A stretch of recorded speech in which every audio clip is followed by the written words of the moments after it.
proceed, cause this is what you need. And you don't stop, you proceed, cause this is what you need. And you don't stop, you proceed, cause this is what you need. You proceed, proceed, cause this is what you need. Cause this is what, this is what, this is what, this is what, this is what, this is what, this is what you need, what you need. This is what, this is what, this is what, this is what, this is what, this is what, this is what you need.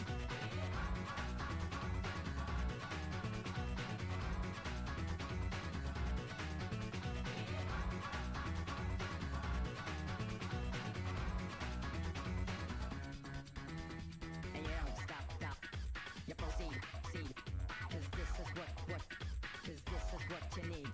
And you don't stop, you proceed, cause this is what you need. You proceed, proceed, cause this is what you need. And you don't stop, you don't stop, and you don't stop, you don't stop, and you don't stop, you don't stop, and you don't stop, you don't stop, and you don't, and you don't, and you don't, and you don't, and you don't, and you don't, and you don't, and you don't, and you don't, you don't stop, you proceed.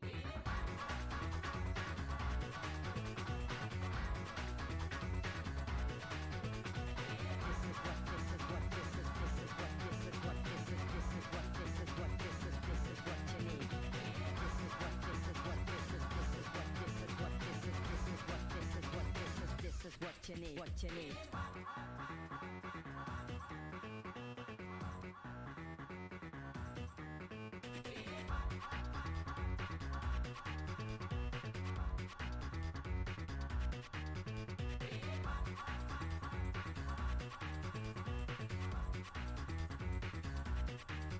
This is what you need.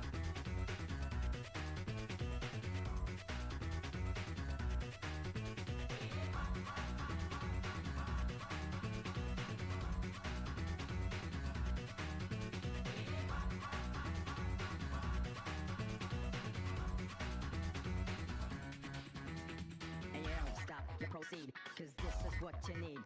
And you don't stop, you proceed, cause this is what you need. And you don't stop, you proceed, cause this is what you need. You proceed, proceed, cause this is what you need. Cause this is what, this is what, this is what, this is what, this is what, this is what, this is what you need, what you need. This is what, this is what, this is what, this is what, this is what, this is what, this is what you need.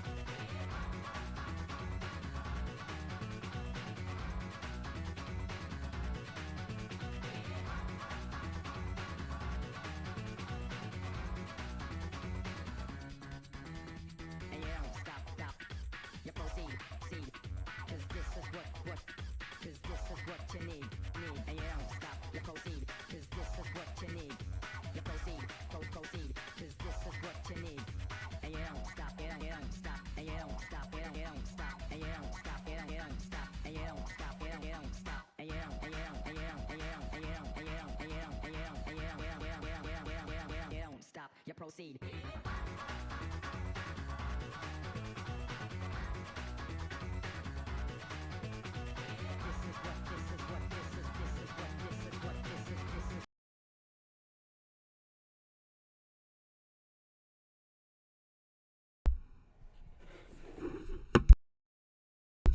Hi, Maddie.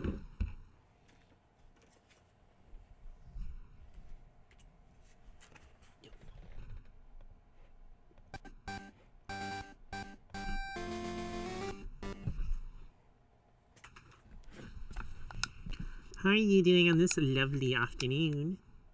Well, night, I guess. Evening? Words?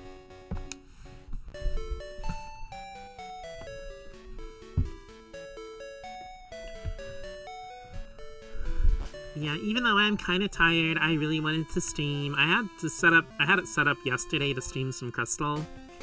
So it was pretty easy to go live. I just went back to whatever I had set up yesterday. But how are you doing today?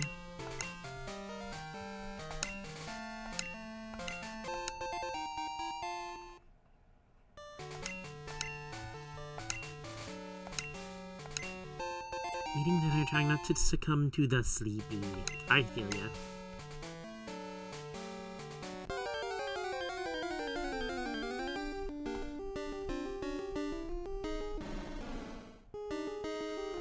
But I figure we could do some nice cozy crystal grinding. played with it pretty hard a few hours ago. I did notice you kind of start to, like, ease off a little bit into the stream. I'm pretty tired because I had to go to job and all that stuff, but I have gone way too long without streaming. I basically didn't stream, like, I streamed Sunday, I think, when I played Dragon Quest, the demo, and I don't think I've streamed since then, and I'm just like, meow, meow, meow, meow, meow.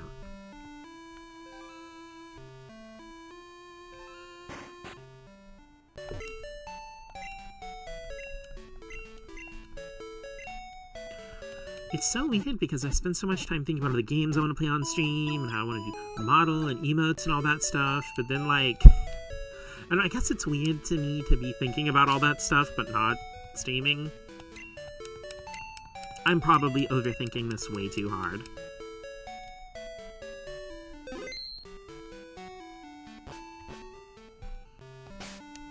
Wait, I'm gonna go ahead and deposit those apricorns and grab, my sand slash.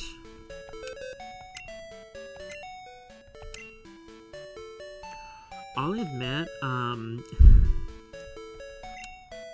Rain streams with the, you know, with her playing all of, like, the different Pokemon games with different teams and stuff like that, it really makes me want to, play some Pokemon Red and Blue.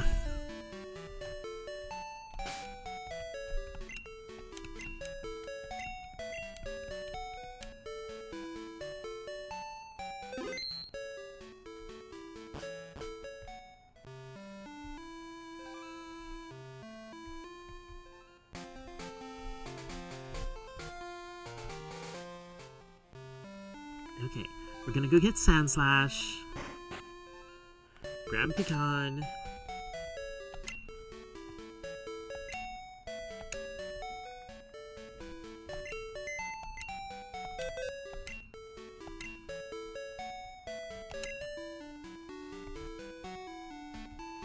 shit. You know, as much as I love the first two generations of Pokemon,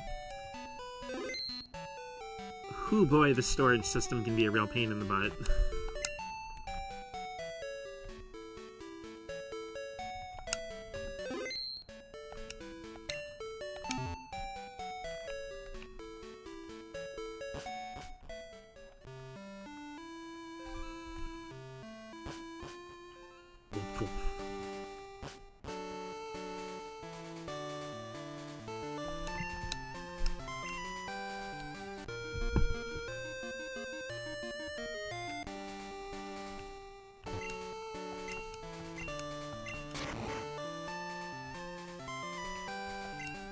I don't know, like,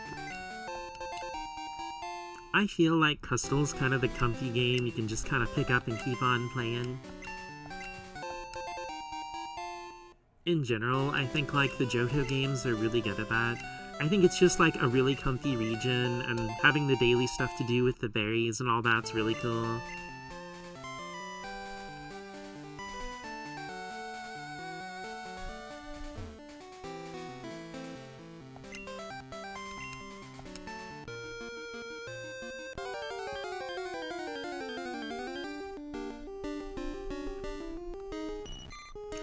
I don't know, I always feel kind of bad because I feel like it takes me forever to do anything when I play any of my video games.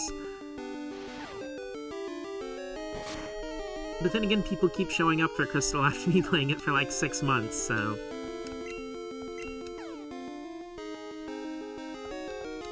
Okay, make another game that has this quiet countryside feel, yeah.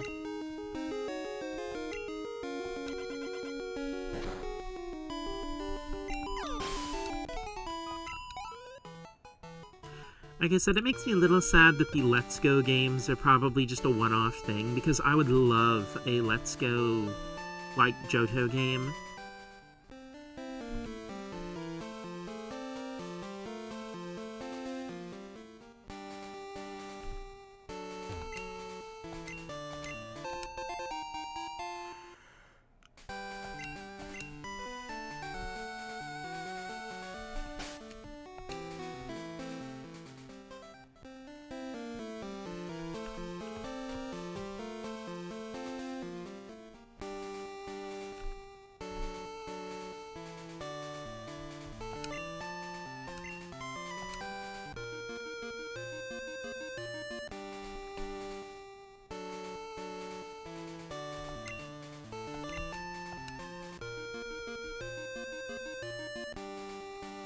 Someone who grew up right in the cusp of a quiet countryside area, it's appealing to me.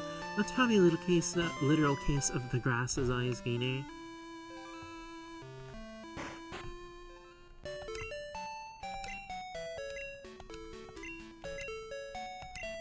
The big downside, cause like, even though it's more of like a kind of suburby area now, the area where I used to live in as a kid was like, it isn't too far from where I live now, but it was like pretty middle of nowhere-y.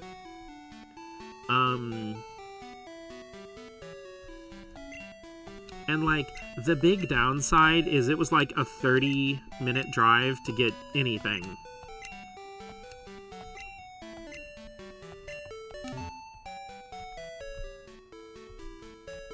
Because I still kind of live in the middle of nowhere now, but it's more like a 15-minute drive to get anything.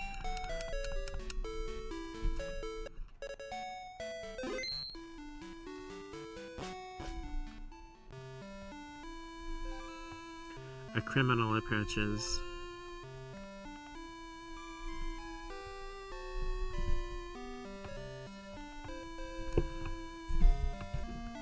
Homegirl, you were just sitting on my lap for half an hour.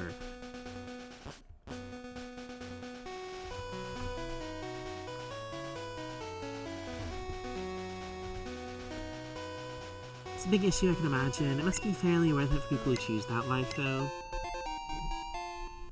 Because it has its ups and downs.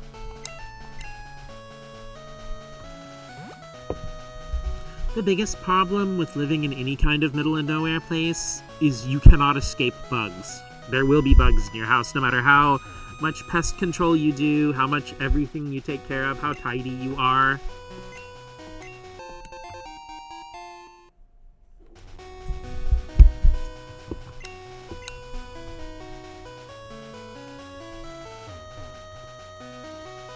No, I'd win.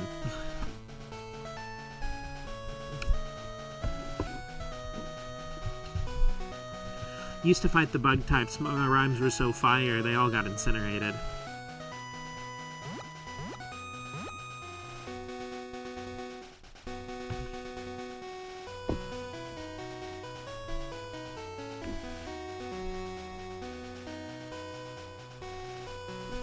Trying to concentrate with this little furball.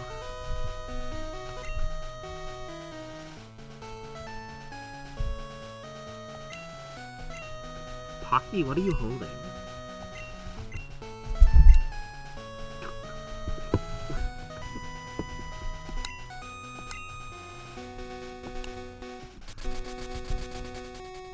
Help, I'm being catted. Ugh.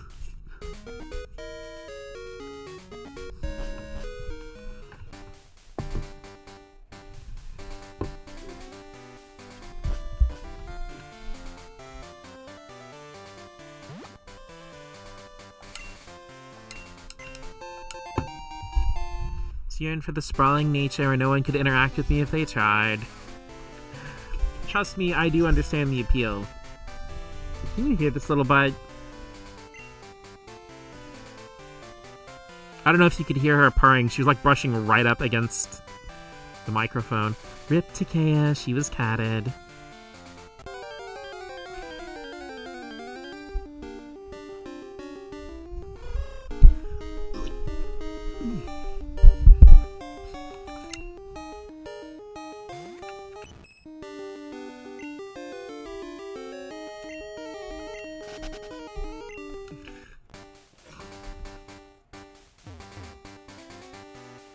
I kid you not, I'm leaning forward because I have the table set up for my mic, and she keeps leaping up and pushing me backward, so I'll sit back and she can sit on my lap.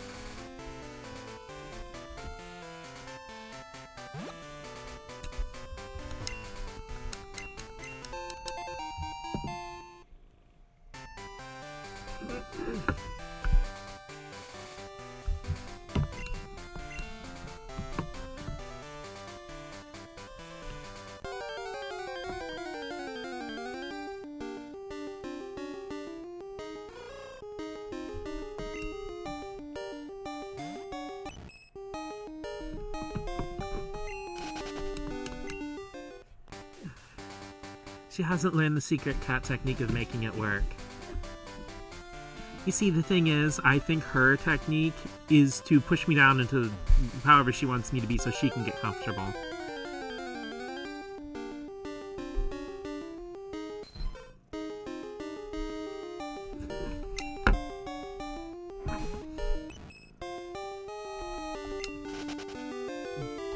Oh my god, enhance your calm, girly pop.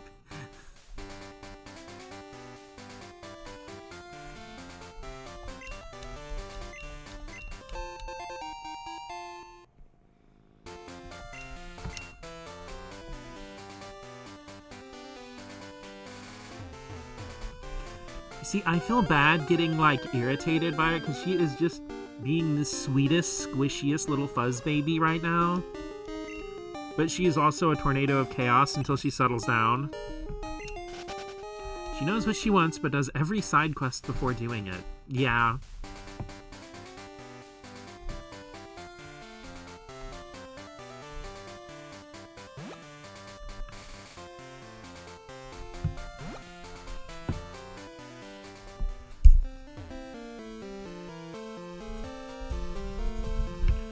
I mentioned this in Kubi's stream, but, like, I was kind of making a little list of every game I've ever finished.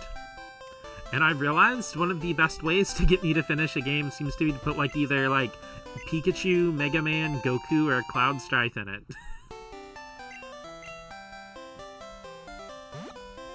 The good old hyperfixations.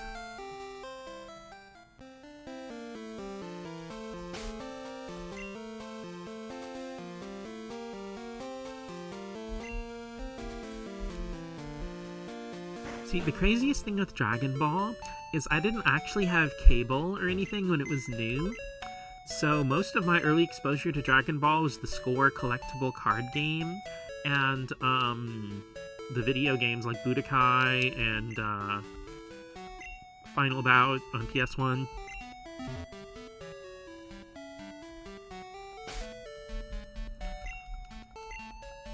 So I, like, originally experienced most of the Dragon Ball story through video games until we got cable in, like, 2002, I think? And then I became addicted to Toonami and fell in love with everything on, like, Toonami and Adult Swim. Like Yu Yu Hakusho, Inuyasha, Cowboy Bebop, Lupin the Third, Card Captors.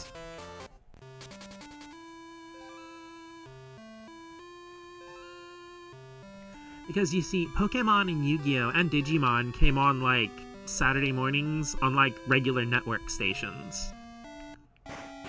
Like Kids WB and the Fox Box and all that stuff.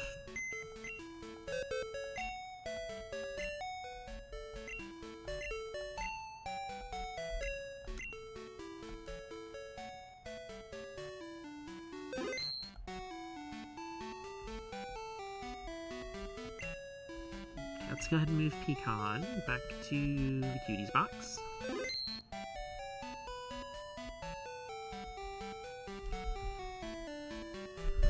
Okay, Hoopst shall travel with us.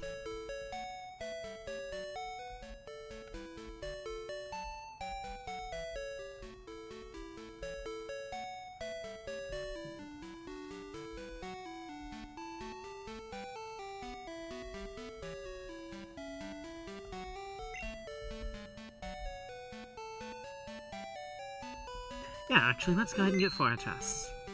Double check to make sure I didn't, like, catch another Pineco and evolve it and forget. I wish I was more into a new about anime around those times. My brothers weren't into anime, so I spent most of my young life without exposure to it. And then you met me, and I never shut up about it.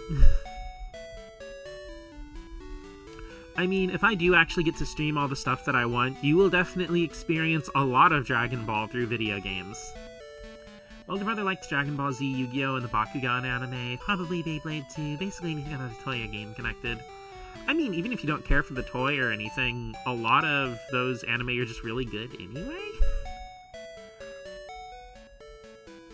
Beyblade, specifically like the first iteration of Beyblade, has like just fucking phenomenal character designs. Like, they are just excellent. The hell's between Sudowoodo and Hoppip?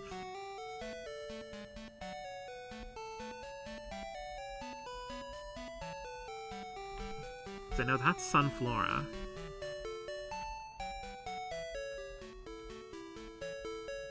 Okay, so we do not have Fortress. That's another one we can work on. Wasn't something he was into, he just watched it because it was tangentially related. I gotcha.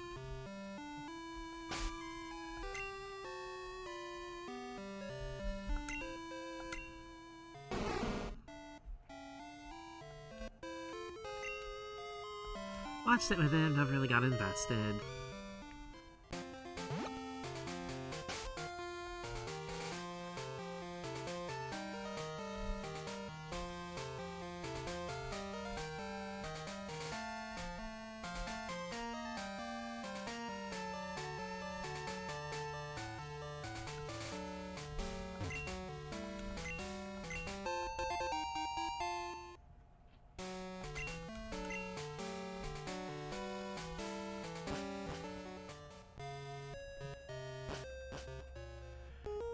It wasn't really until my ex introduced me to Oran High School Host Club that I started caring about anime beyond Pokemon. You know, it's so fucking crazy that you and Wit both pivoted on Oran High School Host Club. Do not underestimate the power of the beautiful, beautiful men.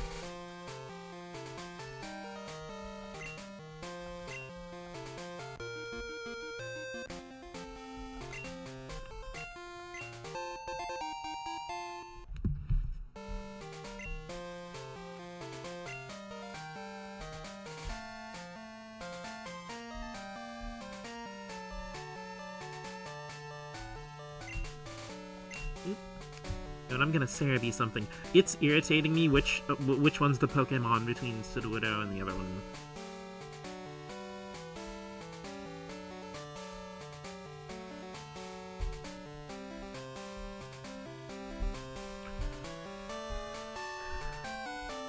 Politoed. That's what's between Sudowoodo and Hoppip. Yeah, well, Politoed isn't happening for the moment, so... Sag. That's weird. I guess you don't ever really see a Politoed in-game, do you? Like, unless you catch one.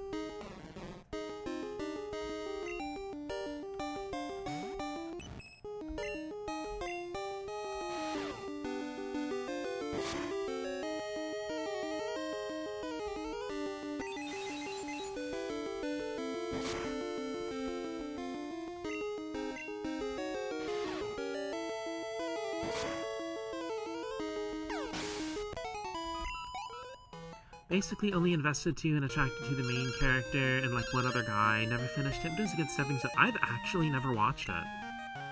It's me, Gavin. How you doing? Let's battle. I'll be waiting on Route 26. Give me a shout when you're close. Okay, I'll talk to you soon.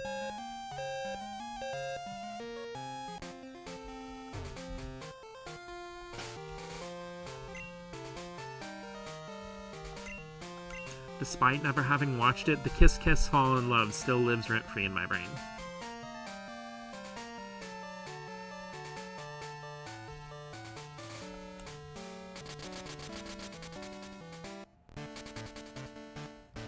I still have not watched that many anime. There's some...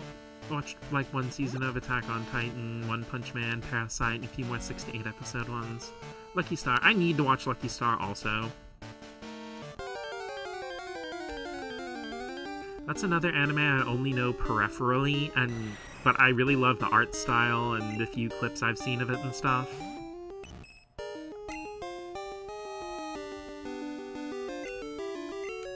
My biggest issue is it is so hard for me to make myself sit down and sit still and watch an anime unless, or not just an anime, but like a movie, anything like that, unless it's something I'm already hyperfixating on. Because, like, when I sit down to watch something, I actually actively make the effort to put my phone far enough away to where I would have to get up to get to it.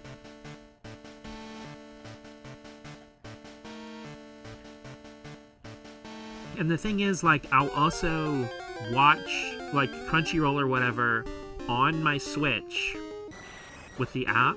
That way I won't try to like check my Animal Crossing while I'm watching it. Like basically trying to like stack the deck to make sure that I don't try to do other things and actually engage with what I'm watching.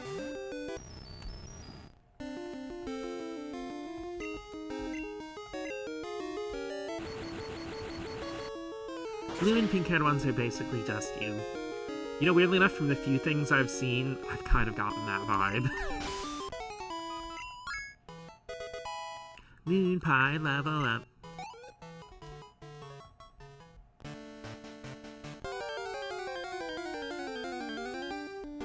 What move am I trying to learn from Moon Pie before I use the Moonstone?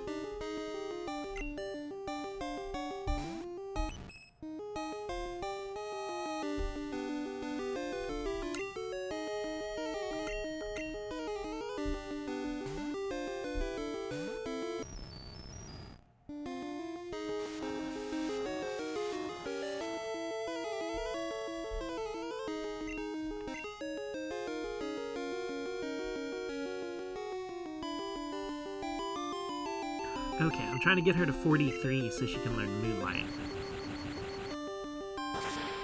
Fighting evil by moonlight.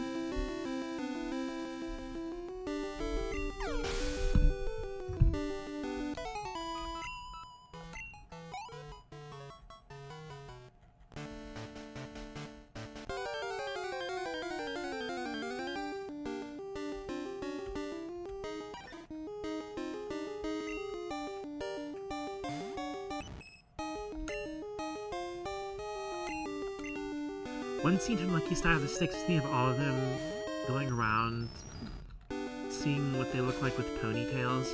The other rounds, oh, so cute, so beautiful, and it's just like, you look like a samurai. I feel that way about myself when I put my hair up. Yeah, but samurai are freaking awesome. Now I want to play some Onimusha. Why did you bring that up?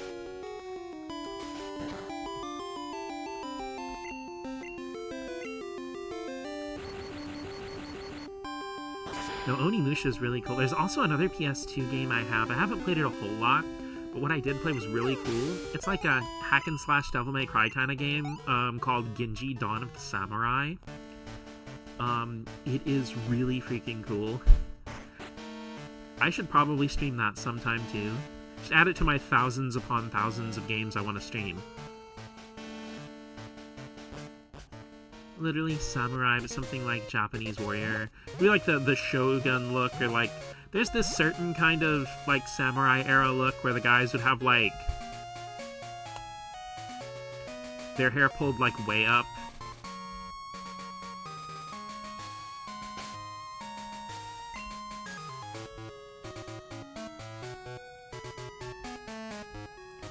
Excuse you. Give. Grazie.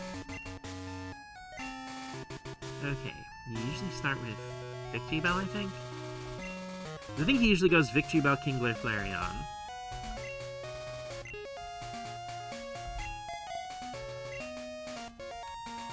Ariana Grande is my favorite samurai.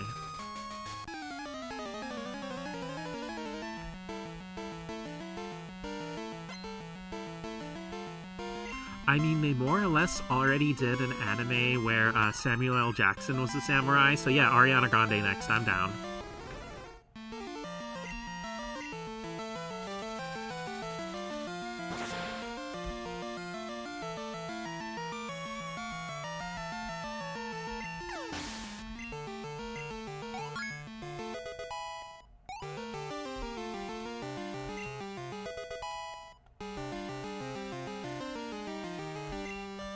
I'll be back in just a sec. I made my ice water, but I forgot to bring it over here. And I know if I don't have it, Rain will show up and be like, why aren't you hydrated? I love you, Rain, if you're sitting there lurking.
I return with proper hydration.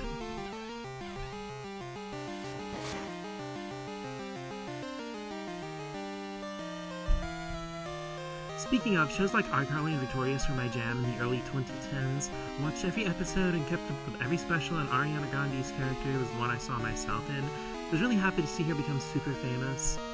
Still am happy about it, just with more complex feelings of the inevitable controversy every famous person, especially famous woman, gets involved in. Good, take a sippo.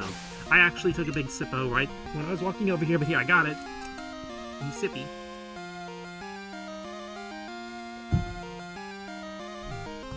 That's some good sippy.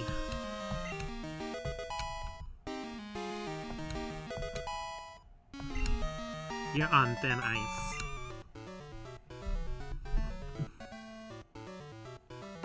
Well, yeah, that's what I put in my water. Gah, life is even tougher.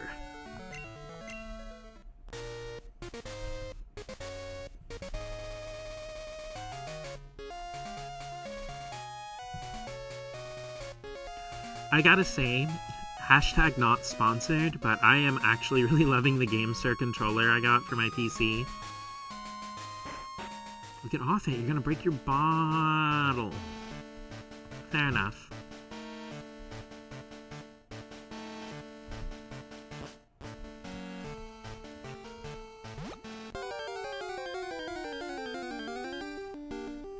Yes, I am very much loving the GameSir controller I bought for PC.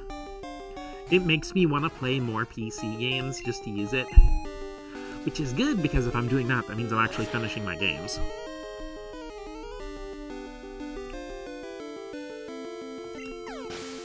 Well, it actually has a really good D-pad, is one thing, which is something I was really hoping for, because it's got like a PlayStation layout where it's got like the D-pad and buttons on top and then the 2 analog sticks on the bottom. It's pretty thoroughly inspired by a PS4 controller. It's, I think, the GameSir Tangeria 3 Lite. Or Tangeria. I love a good D-pad. I mean, no lies detected. But yeah, like, the buttons are actually really good, really responsive. They're not spongy or anything, and they're also not really loud. And the analog sticks are also just really good. Like everything about it's just really well made and well constructed. But like I said, the D-pad centric layout, especially, because I play a lot of retro games and a lot of 2D games and a lot of Metroidvanias. Please act shocked.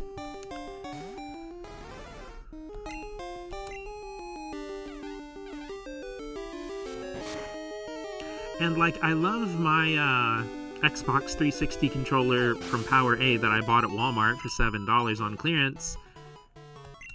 But the D-pad was pretty much its weakest attribute. Generally, almost every Xbox controller kind of has a dog water D-pad. Okay, actually, Maddie, I have a sort of interesting-ish question for you. As somebody whose majority of your game experience is like Pokemon and other cute cozy things, when you navigate menus in Pokemon, do you normally use the D-pad for that, or do you use the analog stick? The reason I ask is because, like, I've mentioned before that, like, Mom didn't really get into gaming and stuff until, like, the PlayStation 2. So she didn't really play, like, PS1 and 64 or, like, any of the, like, 16-bit 2D systems. Because when she would play Animal Crossing, I noticed that she would always navigate the menus using the left analog stick.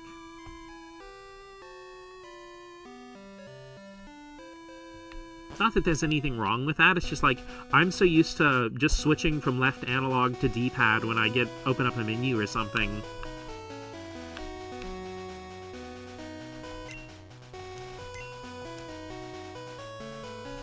Usually use the stick. It's much easier for my hand to reach. Well, you usually play in handheld mode as well, because my mom used the Pro Controller, you know, on the TV. But she would still, like, even on the Pro Controller with the bigger analog stick, she'd still use that for menu navigation almost all the time. I just thought it was an interesting thing, because, like I said, I'm so used to just using the D-pad for everything most of the time when it comes to menuing.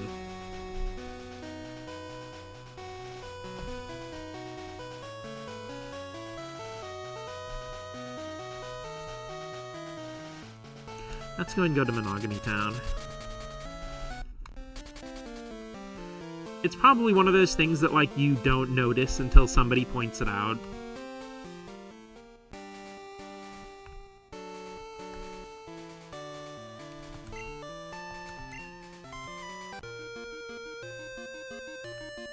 Maybe in Swish I use the D-pad sometimes, but that was more of a layout than a list.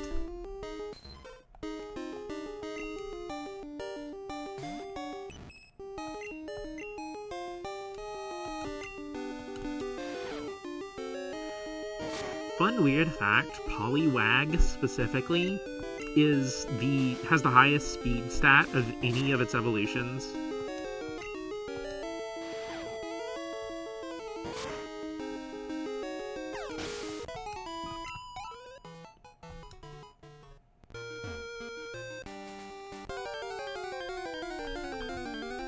Poliwag is actually really fun to use in early game Crystal, but I actually kind of opted not to use it this time because I can't get Politoed, and I really like Politoed a lot.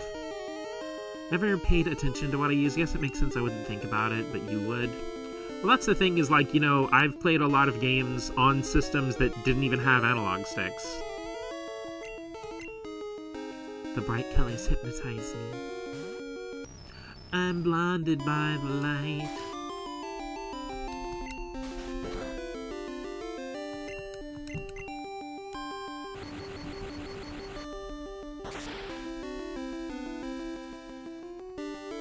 Speaking of hair color, it's actually, like, I know a lot of the stuff I've been using with that one illustration I did has had, like, the teal hair. Kind of thinking of making Mott's main hair color pink, but I don't know if that's, like, too stereotypical. I'm not, like, super married to the teal or anything. Like I've said before, I don't always have the easiest time deciding on colors.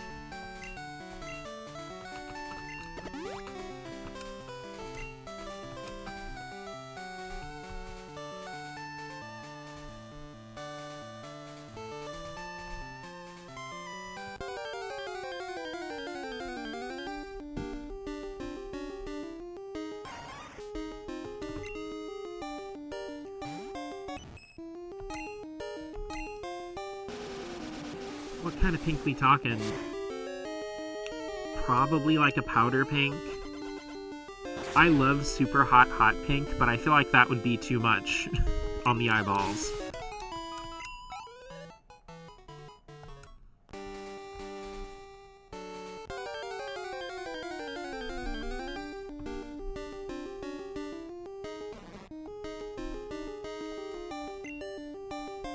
Because, I mean, purple and pink are my two favorite colors.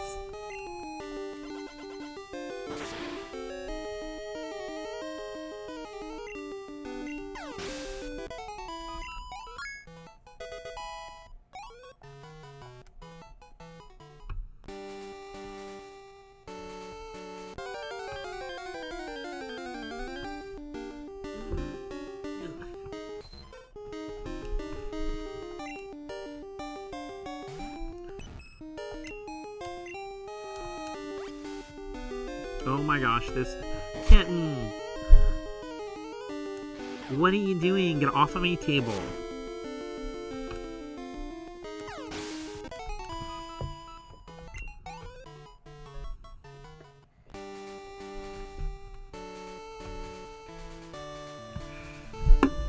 You know, as much as I like this microphone, I'm probably gonna have to get myself another headset with a mic. Specifically because I can't really lean back with this mic, but I can't sit forward with this cat. Knock it off, you little goof.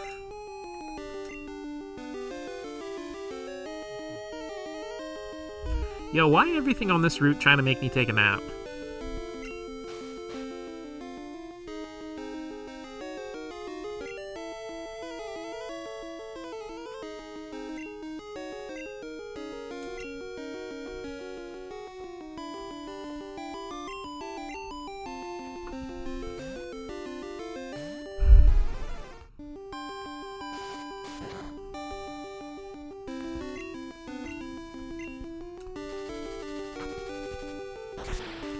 I think it'd be worth a try to see if it vibes good to give her the pink. The teal's been iconic, but given enough time, any other color can be just as, if not more, iconic. I mean, do you think the teal's good? I don't know if it's really iconic, if I've only ever had one illustration really available publicly. But it's also an illustration I've thrown everywhere, so... maybe I'll just try to run with the teal for now. I mean, like, it's not like there aren't a bunch of other VTubers who have, like, hair color toggles and all that stuff. Simply give the cat the mic. Genius. It's iconic to me. God. God. It's even on the Jesus.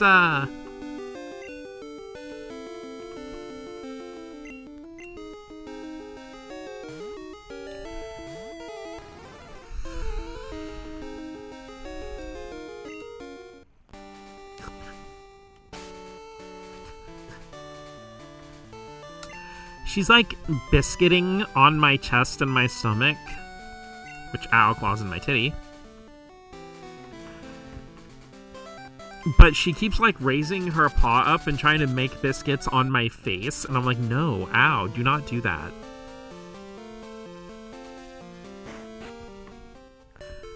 The thing is, if I stop petting her, she reaches her hand up and starts like rubbing her hand across my face like, this is what I want you to do. This is what I want you to do.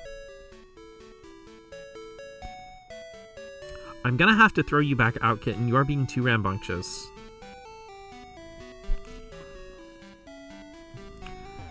Face biscuits are outlawed by the criminal crimes crime for breakfast. Yeah.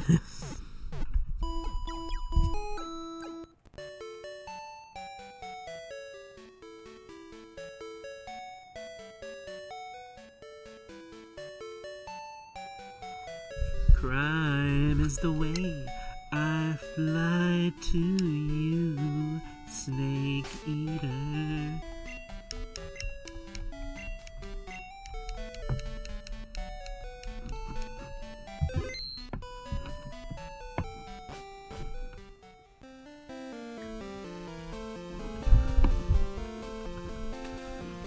You know what the fuckiest part is? Before I started streaming, she was just sitting in the corner of the living room licking herself.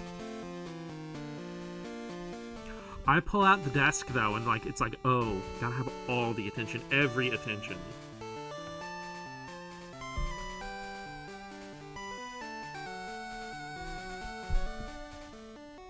You see, the thing is, I tried starting to like messing with her, like just unfolding the desk and putting the mic on it, and just talking to myself when I wasn't streaming, and she didn't care.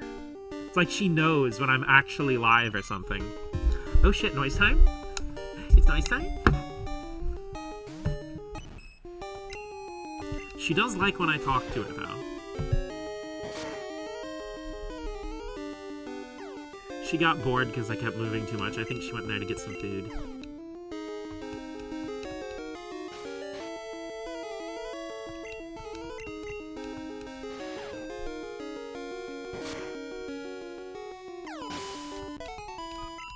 It's hard for me to convincingly be, get out of here, I don't want you in my house, when I have a litter box and a food bowl and a water bowl for her.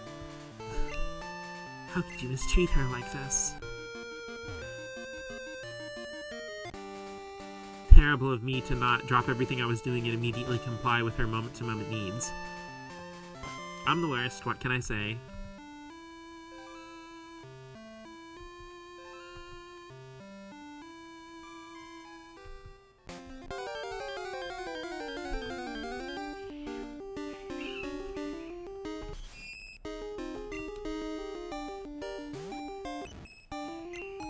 I feel like there's another daily thing I'm supposed to go do, and I can't remember what it is. I don't really need to do a haircut right now because I don't think I have any friendship evolutions I'm working on. Because I got Crobat already, and we evolved Cleffa.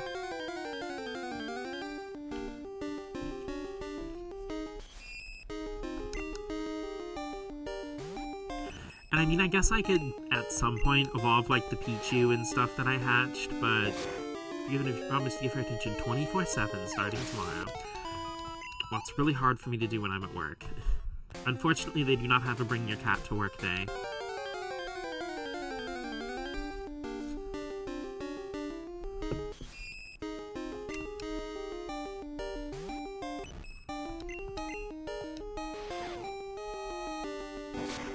Love finds a way.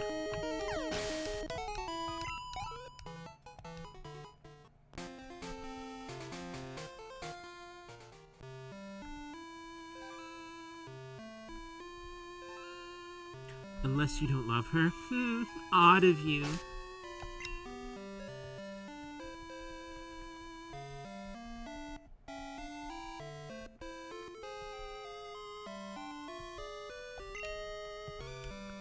Is it love, or is it just me getting used because I'm an easy mark?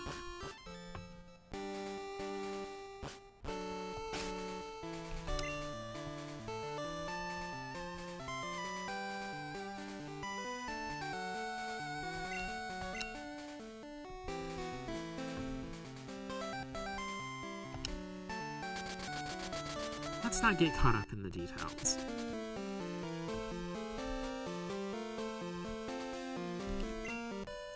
Bicycle. It's a sickle that goes both ways.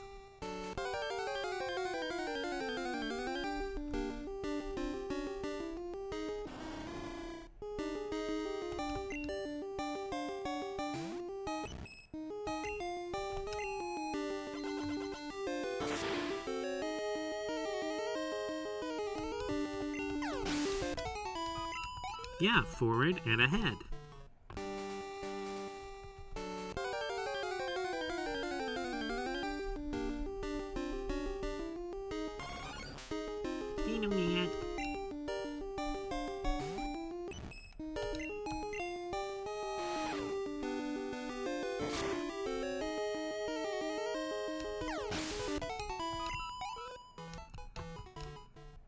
Go forward.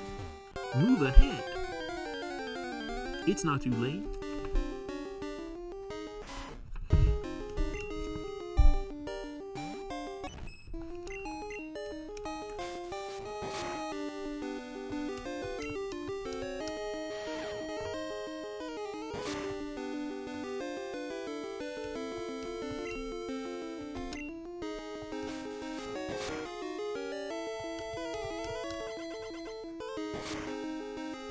I made pudding that I have chilling, but now I kind of regret it because I don't think I'm in a pudding eating mood anymore. You're gonna have to change your screen name. Made it a few hours ago. You see, that's the problem with when you have like ADHD and cooking, and if you have ADHD and you like want a certain food, but you also have to make it, because by the time you're done with the entire process of making the food, you've probably lost interest in that food now. That's like what I was talking about before with Seventh Force and stuff on the stream when, I think Rain was here too and we were all talking about it, of like managing storage with modern consoles, because if I have to wait for a game to download, by the time it's actually ready, I'm not going to want to play it.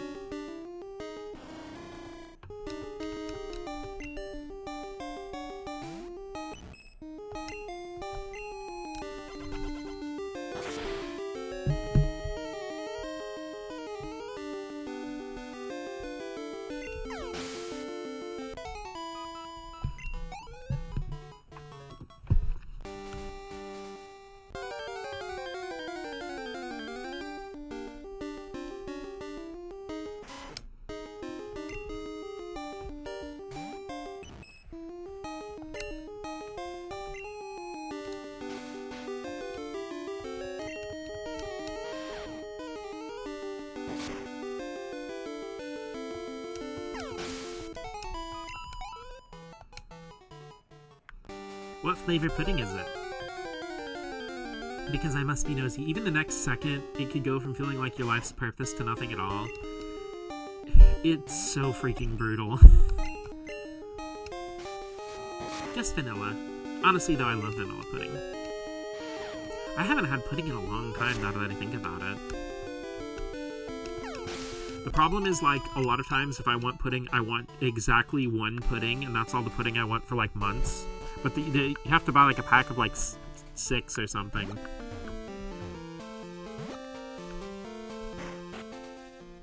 Or even if they do have singles, it'll be, like, the single one's, like, $1.95, and then a pack of 6 is, like, $4 or something. So I just feel like I'm getting ripped off. Actually, one of the things that, like, really beats my ass about living alone is that, like, I realize how much everything in grocery stores is scaled for families, and it punishes you brutally for just buying single stuff for one person. Because if I buy family-sized stuff, it'll go bad before I can eat it. Unless it's, like, something that goes in the freezer.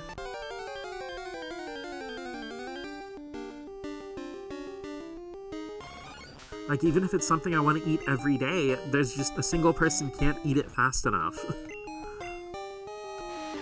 Especially when I have to go to work, because, you know, obviously I'm not going to be eating the food at home when I'm at work.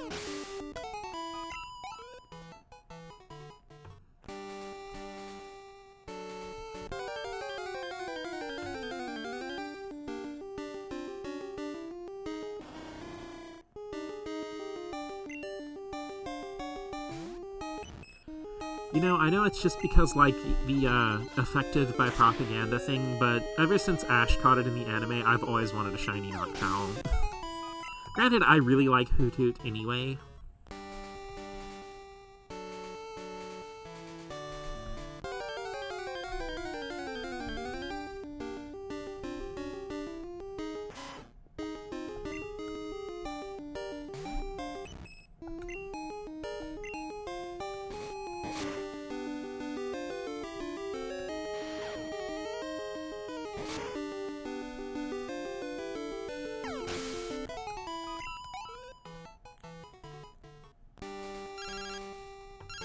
Hi, Arnie. Yeah, hello, Arnie calling. Are you awake, Mots? I bet your Pokemon are a lot stronger than before. I was wondering, do you happen to have Drowsy? I can't seem to catch one. What is its weakness, I wonder? Let's talk again, huh? Would you want it in Gen 2 games or just in general?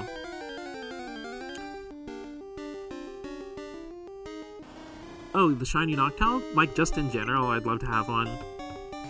I mean, if I came across one in a Gen 2 game, that'd be cool, but... It's one of those shinies that kind of lives in the back of my head. Like, I'm so happy that I got a shiny Magneton in,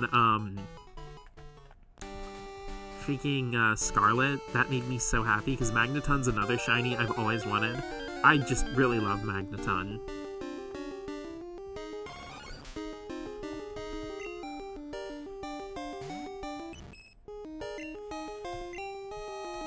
In general, I have a pretty strong affinity for electric types. Because, like, obviously I love, like, Raichu and Pikachu and that whole line. I love Magneton, Electabuzz.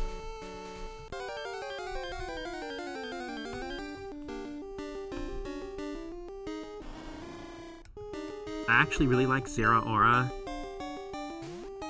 Even though it's one of those mythicals that feels like it exists to have more mythicals and doesn't really have a story or anything. But it does have a Mega, that's pretty freaking cool. I don't consider Zeraora's Mega a spoiler because they showed that off in pre-release material. The Electric Gym Leader running an arcade. That's actually perfect though, oh my god.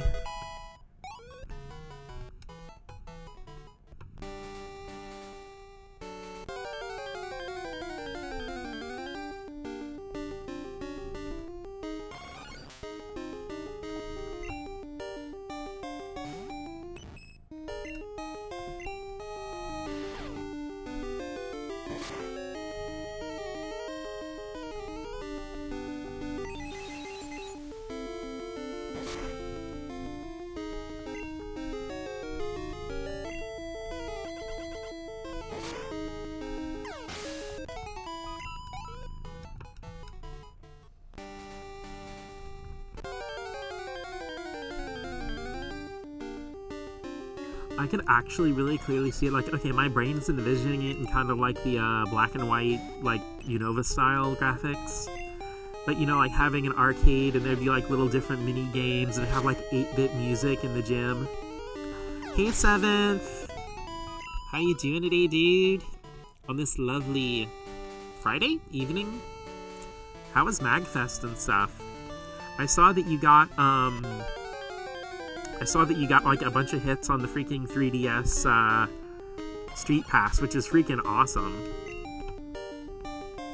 I love to see people repping the 3DS in big 2025 and 26. Yeah, we're doing some cozy and chill crystal grinding. Getting Moonpie up to level, I think it was 45, so she can learn Moonlight, and then I'll evolve her into Clefable. It was great, probably gonna go every year now. I remember you saying that on Blue Sky, too.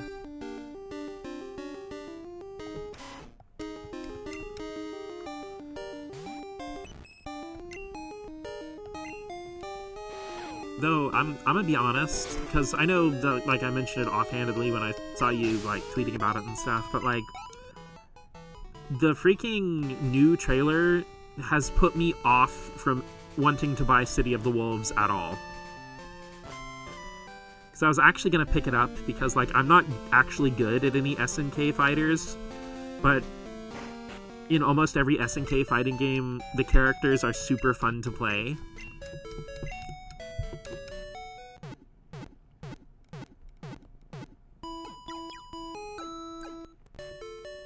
That's fair. I mean, it is also down aerial, but...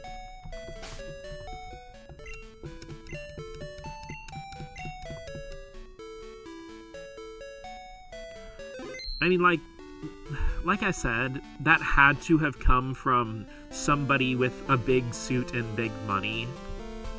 Because SNK is always, like, especially the King of Fighters team, is always so precise and so deeply affiliated with art and artistry. I mean, hell, they got freaking Obari back to do a freaking trailer. I think it was the Mai Shiranui trailer? Or it might have been another one. But I mean, they got Obari back in general. Like, he's famous with Fatal Fury fans, especially because of the freaking awesome movies.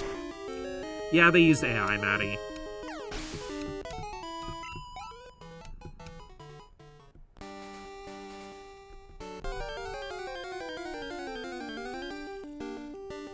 And I was actually hyped because, like, they were almost, like, kind of teasing a Fist of the North Star cameo with one of the other anime trailers. But I'm just like, no, I'm out. Geico indeed. Again, it's so drastically out of character for SNK that could not have been a decision from the creative team. There is no way. I refuse to believe that.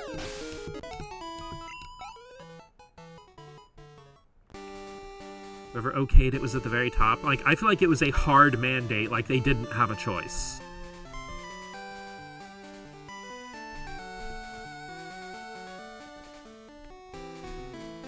And it's so fucking weird, these companies trying to push it so hard, because even, like, some of the most normal of normies associate AI with being slop and being cheap and not worth their time.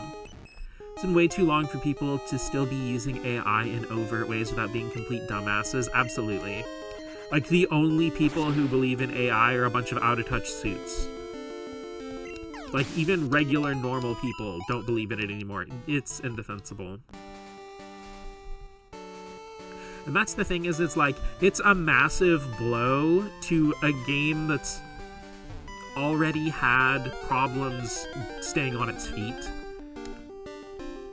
Because, I mean, like, I don't even remember his name, but the real-life soccer star has had a bunch of, like, really bad controversies, like, actually really bad stuff, who was forced into the game.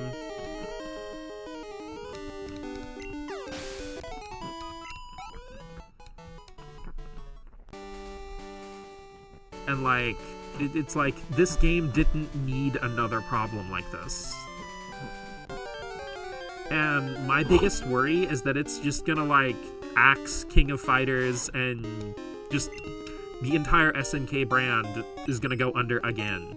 Because, like, even super hardcore fighting game fans and been like, yeah, SNK just should have died out.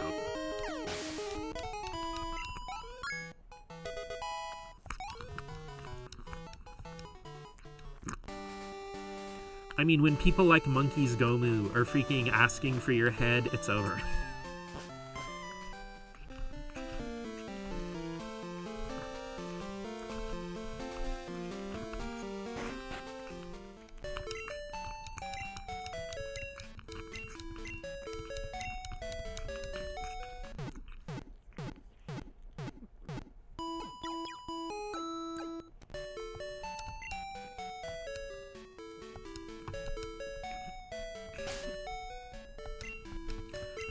Yeah, but honestly, trying not to think about it really put me in a sour mood. I'm sorry, I didn't mean to bring it back up.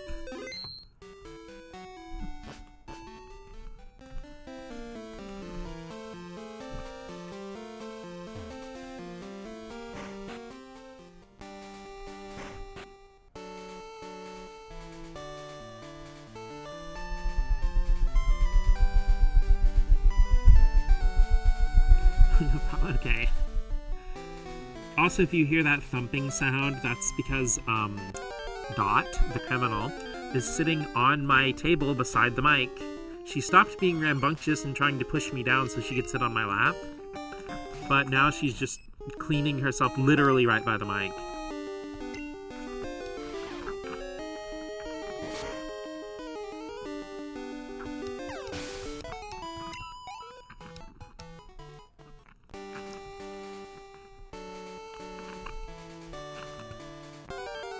The other trailers oh yeah, like all the other stuff they'd shown off for the game was really cool, aside from the soccer player guy. Like I said, the trailer they showed before this lame one with the AI was like teasing a Fist of the North Star crossover, which looks like it's really freaking cool. Or except like if they can like come out with an apology and say LOL we effed up and then try to like delete the AI video and stuff, I'd probably be willing to let it go.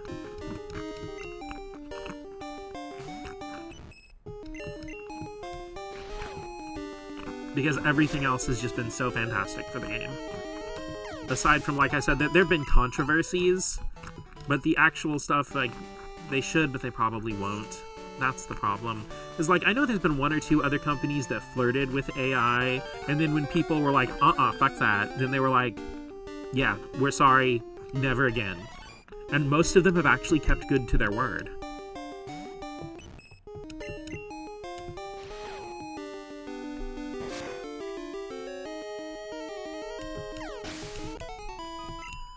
People had to bully Cygames about it. It's actually shocking that Cygames, of all companies, would try to go for AI, because they're one of the few companies that's actually pretty well regarded for, like, really paying their artists well, and giving their animators and artists, like, reasonable deadlines and not forcing overtime or anything. So it's actually really strange Cygames would do it, but I know when it was early pickings for AI stuff, like when it actually started to get to where it looked like an actual thing, a lot of companies flirted with it without thinking about the actual, not just the art theft ethical issues, but like the ethical issues of, you know, needing to suck down an entire, like, you know, river basin full of water and burn 15 rainforests to make one big titty elf girl.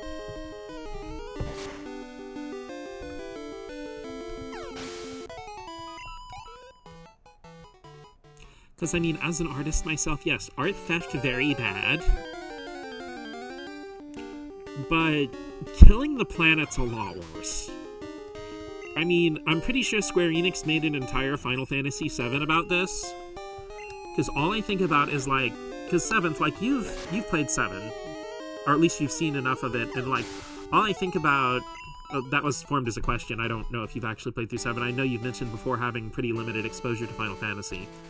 But it's like when you leave Midgar for the first time, and there's all this beautiful verdant green area, but all of the, like, the little circle around where Midgar is in the map is completely drained dry, brown, wilted, and withered. Like, if you go, like, you know, once again, this is like a 32-bit 1997 world map. But, you know, if you go, like, the equivalent of, like, a mile away from Midgar, everything's green and verdant again. And I'm just like...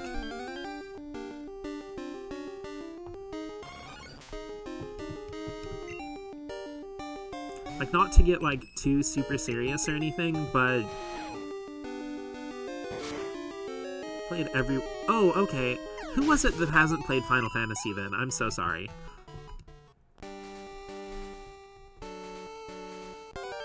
But yeah, that's one of those things that stuck in my brain for a long time, and I always think about environmental impacts, because, like I said, Midgar on the world map shows it so blatantly. And it's like, I understand bigwigs, because here's the thing, the horrible people making these decisions, the people Final Fantasy VII warned us about, they're still the same people from 20, 30 years ago. Because, like, that feels like a long time, but it hasn't really been that long. But people who grew up on stuff like Metal Gear and Final Fantasy VII not having this click, kind of stuff's like, dude, you could not throw a freaking rock at popular media in the 90s and not hit one with an environmental message. I mean, again, Metal Gear, FF7, freaking Pokemon, Sonic the Hedgehog.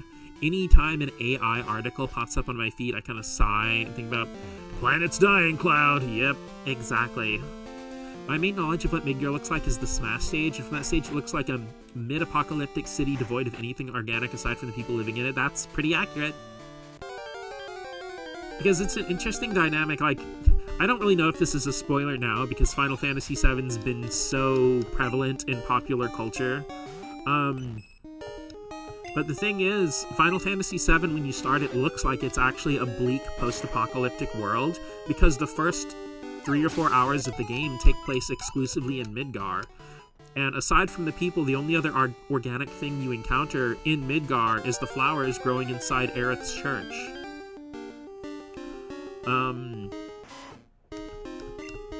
And some other, like, flowers and stuff in another part near where Aerith lives.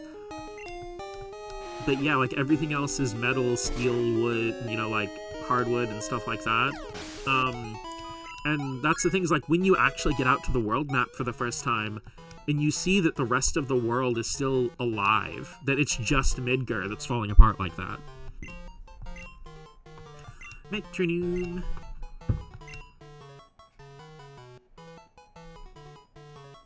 Like I said, it almost makes me a little sad that Final Fantasy VII is so prevalent in pop culture that a lot of its biggest moments just aren't gonna hit as hard simply on the basis of it's so well known. It's like the whole Luke, I'm your father thing, which isn't even what he says. He says, no, I am your father.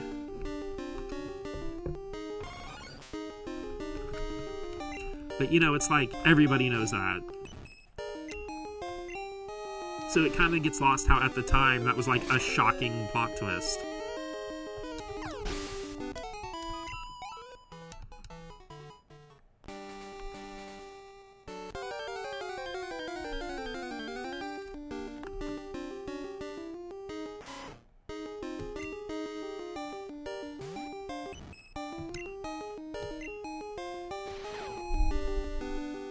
Granted, even if stuff like that has been spoiled for games, I still think it's absolutely worthwhile to play them, just to experience... just, like, experience the moments in their original context. Yeah, it's just how things are, kinda. Yeah.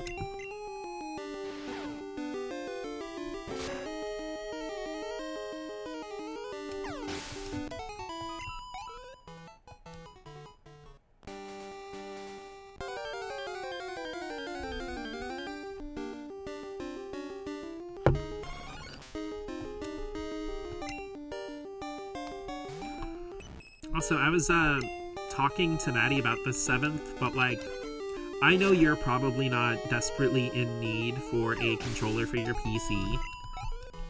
But if you're interested, the GameSir Tangeria Lite is only like, I think, $20-ish, and I've seen it go on sale for $15.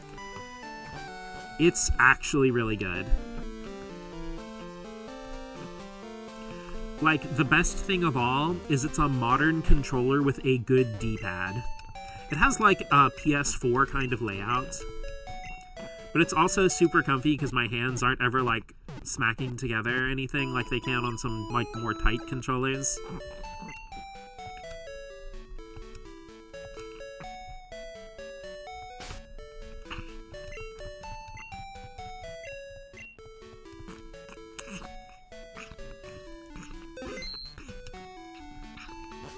Granted, I know a lot of people now for PC gaming just seem to use a PS5 controller, but I don't know, man. I don't hate the PS5 controller or anything, but I don't get the hype. Not currently in the market for one, but I'll keep it in mind.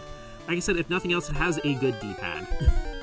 And as much like retro and Metroidvania and other 2D stuff as I play on my PC specifically, it's very handy for me. And it has like good analog sticks too, so it's like, it's a pretty good all-purpose controller. It just doesn't have any like, you're not gonna get like gyro aiming or anything like that. It has rumble, but it's just like basic like PS2 kind of rumble.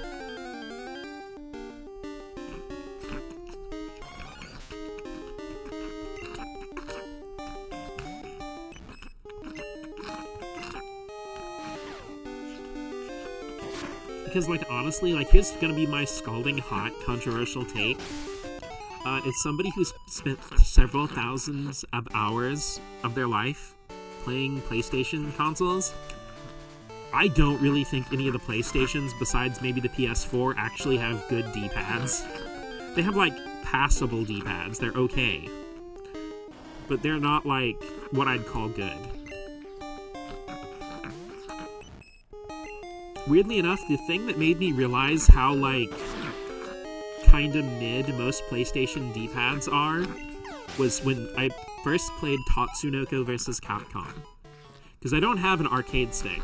And I had played, like, gosh, far too many hours of, Third Strike and Alpha 3 on my PS2 collections, because I had the Alpha Anthology and Street Fighter Anniversary Collection.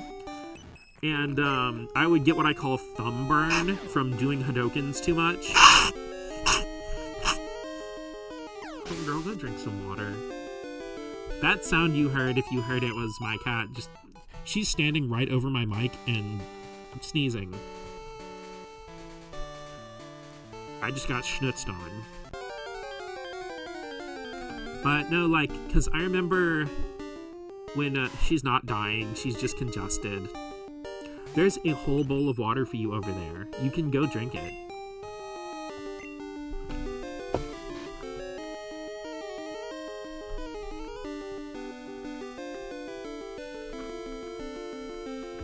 Okay, everybody, grab your caffeine-free, sugar-free beverage of choice. Take a nice sippy, stay hydrated. You too, Foyball.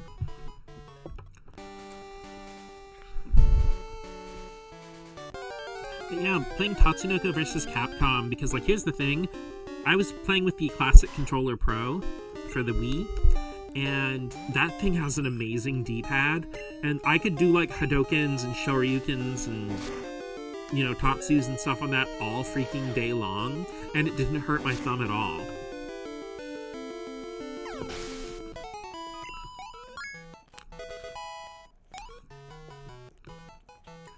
Also, hilarious, fun, random myself fact.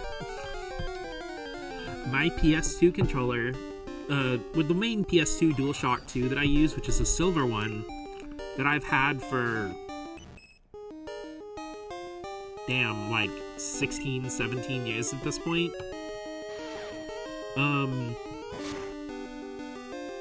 The silver paint from the down on the D-pad to forward on the D-pad is almost completely rubbed off. It's just like white on that little quarter of the D-pad.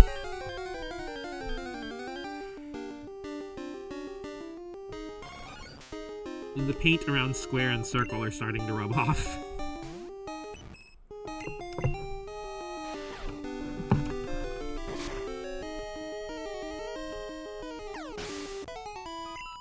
Though honestly, I don't know if this is just a me thing, but I feel like the DualShock 1 just feels better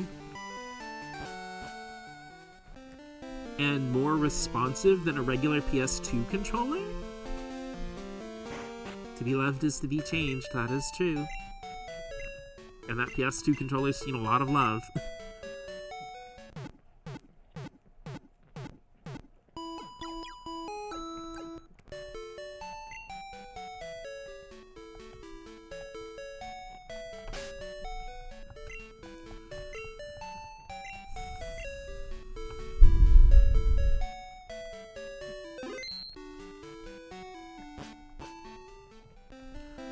Of course, you mentioned like the PS5's D-pad not being great, but one thing I have noticed is both the Xbox Series and the PS5 controllers have really, really good shoulder buttons and triggers, and pretty darn good analog sticks. And it's just like, it just goes to show that what part of a controller that the engineers really care about anymore, which sucks because I really don't play many, if any, games that primarily use the triggers for anything. So it's like all the engineering and effort is going into a part of a controller I barely touch.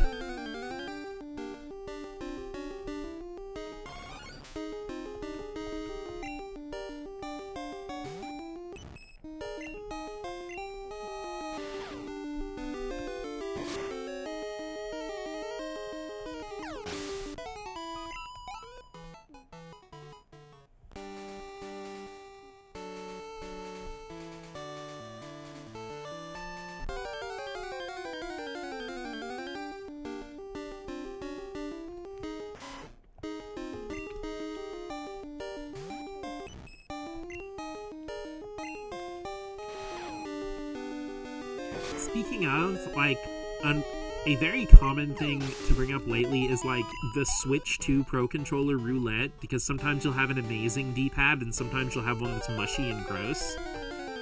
And, like, that made me think, because I recently bought a new PlayStation 3 controller. Yeah, I actually remembered to buy one.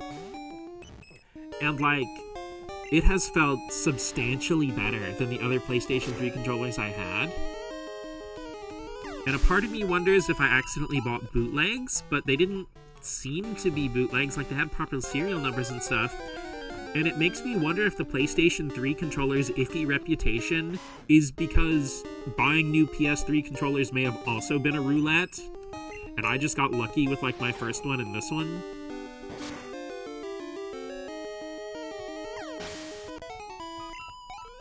Because, like, I had like a pink one that was kind of my main PS3 controller for a while, but it always felt really stiff and the sticks felt kind of loose.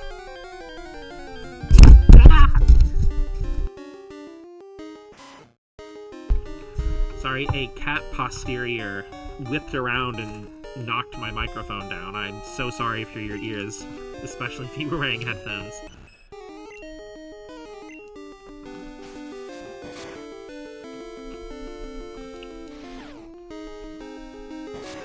Yeah, like my main pink controller, like the D-pad and buttons were really stiff, and the analog sticks kind of felt a little loose. And what really revealed it to me how iffy that the pink controller I had is just on a whim I decided to boot up the PS3 version of Resident Evil 4. Because I've bought Resident Evil 4 a lot of times. But I just decided to play it on PS3. And I was playing, like, the first area, like, the very beginning of the game, and, like, the first guy with an axe just, like, beat the crap out of me and knocked out almost half my health, and I just couldn't, like, get good aim and hit him. And I'm like, damn, I know I haven't played this in a while, but have I gotten that bad at RE4? And so, because I think this is a pretty well-known thing, but if you hook up a PS4 or PS5 controller with a cable to the PlayStation 3, you can just use it for most games. The only thing is the home button won't work, so you still have to have like a PS3 controller on hand for that. But just randomly, I decided to just pop on my PlayStation 4 controller and try playing PS3 Resident Evil 4 with that, and I did fine. I guess still a little bit rusty just because I haven't played it in a pretty long time. Probably more than a year. But like, I did fine. I managed to get through the first guy without taking any damage or anything like that. And I'm like, okay, it's the controller. And the thing is, like, I ran it through the same test when I got the new controller that I have, and I did fine. Even with the PlayStation 3 controller, so it's like that one controller I had just wasn't working properly. And I do wonder if my pink controller was not a bootleg, then like, how many people just ended up with Garbo print run PlayStation 3 controllers?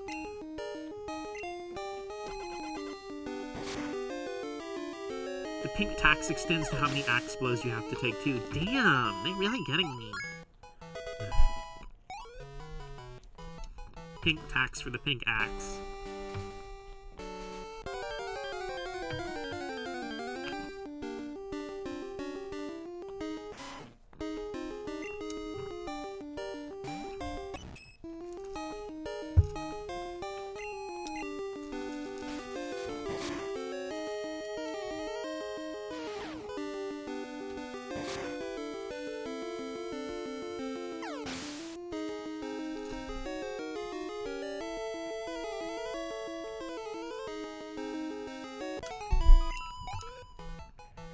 It sucks because I now own 4 official PlayStation 3 controllers, and I only have one that actually fully works properly.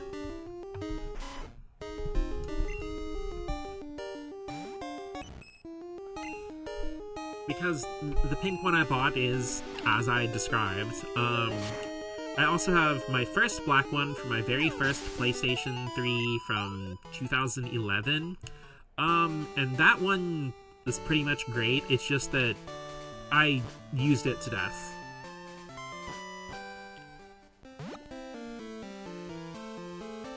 So it just like the sticks are all drifty, the triggers are a little bit drifty, and the start and select buttons are like, I think the membrane underneath them is actually damaged. Just Frankenstein the other ones together with all working parts. I tried that and it still didn't work. And I also have like a camo one that I thought was a pretty good deal. And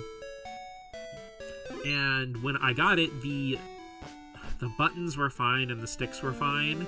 One of the triggers was floppy, and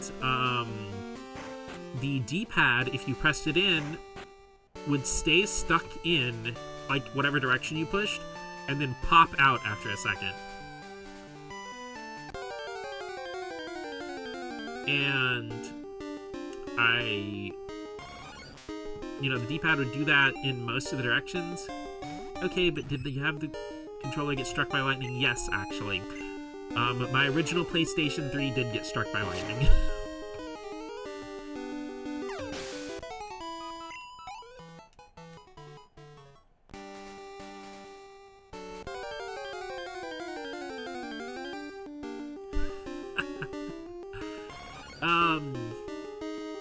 But no, like, to finish I'll answer the all caps what in a second.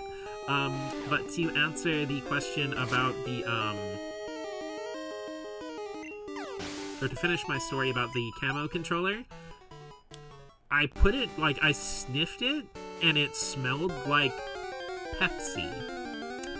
So I got a little bit, like a Q-tip with just a little tiny bit of water, and brushed it around the D-pad and kind of let it go in there, and I hit the controller onto like a paper towel, not really hard, just like tap tap, onto a paper towel, and soda came out. So someone just spilled soda on it and sold it to me.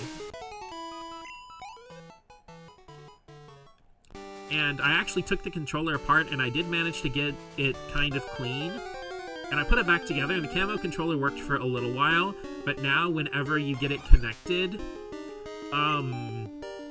it just perpetually presses left on the D-pad, and I can't seem to get it to stop. So I just gave up. The guy did refund me for that controller, though, for the camo one. And he just said, like, because it was like, I think $20 plus like $5 shipping, and he just said, like, I'll give you back the $20, I'll keep the $5, and you can just keep the broken controller instead of having to ship it back to me. And I'm like, yeah, okay, that's fine. And okay, to answer the thing about my original PlayStation 3 getting struck by lightning, I was playing Tales of Excilia on my PlayStation 3 one night, and suddenly a thunderstorm rolls in while I'm playing. And my mom's like, there's a thunderstorm, you need to turn your game off, turn all your games off, unplug everything. It was like a really bad like there was a lightning strike. Like, the field way behind my house, you could actually see the lightning hitting. So I'm like, okay, yeah, just let me save real quick. And I was trying to remember where the nearest save point was, and I ran to the save point, saved my game, and in the middle, right when the text pops up that says saving, do not power off your PlayStation 3 console, lightning hit our house and shut off our electricity for a good 5 minutes.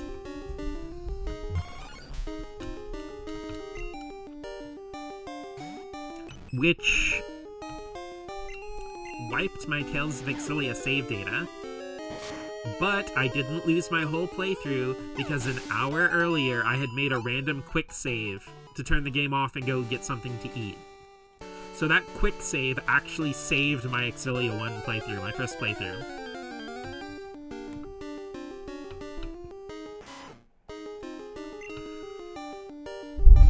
At least the PS3 wasn't down. Well, that's the unfortunate part, is about 2 months later, the Bluetooth and Wi-Fi antennas stopped working.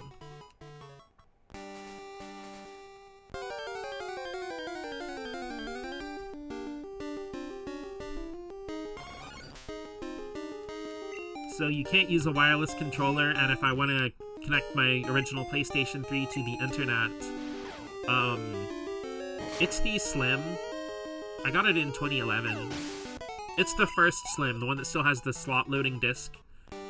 And it has like the traditional PlayStation font on the top.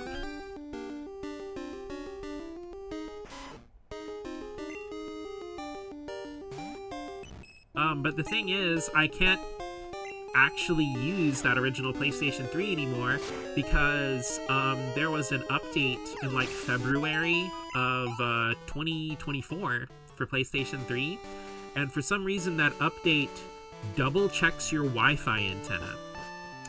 So the update will get to about 60 or 70%, and then it'll say that the update failed. So whenever I turn on my original PlayStation 3, it boot loops forever. It won't even let me play it offline unupdated.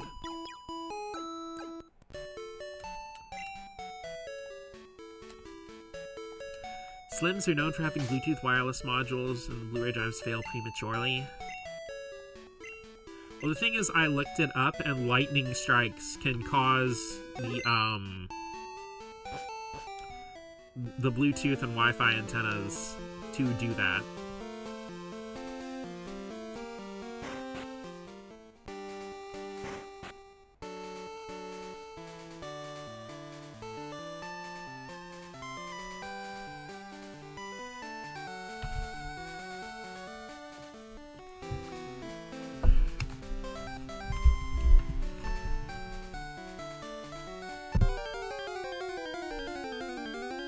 Lightning probably did it. There's a good chance you'd have ran into the problem down the line anyway.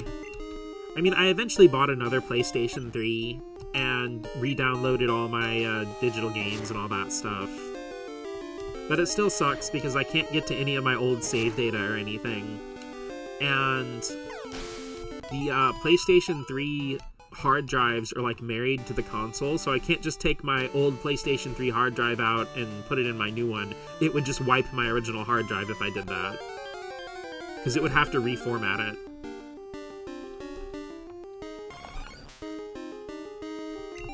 And I couldn't have just done a transfer to my new console because I can't get to the menu because I can't get out of the update loop. So I just kind of had to start everything fresh when I got my new PlayStation 3. Hello? Arnie calling. Are you awake now, Mots? I bet your Pokemon are a lot stronger than before. I was wondering, do you happen to have Hoot Hoot? I can't seem to catch one. What is its weakness, I wonder? Let's talk again, huh? Yeah.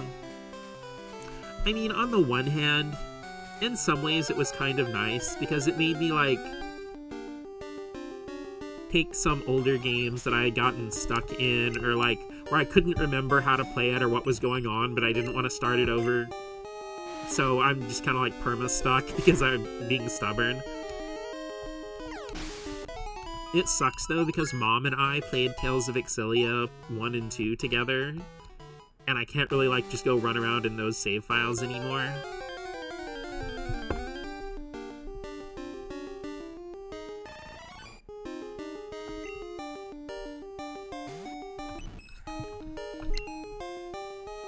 Of course, I think part of what brought it on, in addition to the lightning strike, is also the fact that, like, the PlayStation 3 was, like, perpetually my go-to console for everything from, like, probably 2011 up until, like,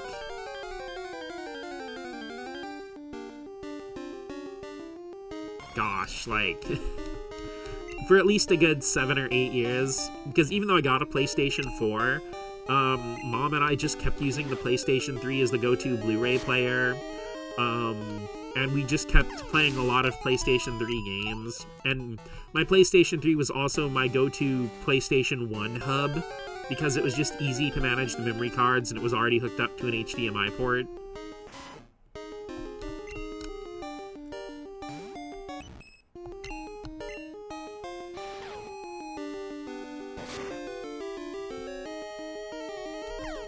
And also, it was nice to have, like, several dozen PlayStation 1 games just available digitally at my fingertips anytime I wanted.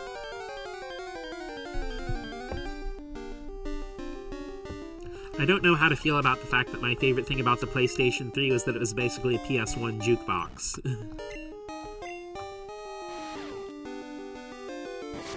But it's really good at being a PS1 jukebox.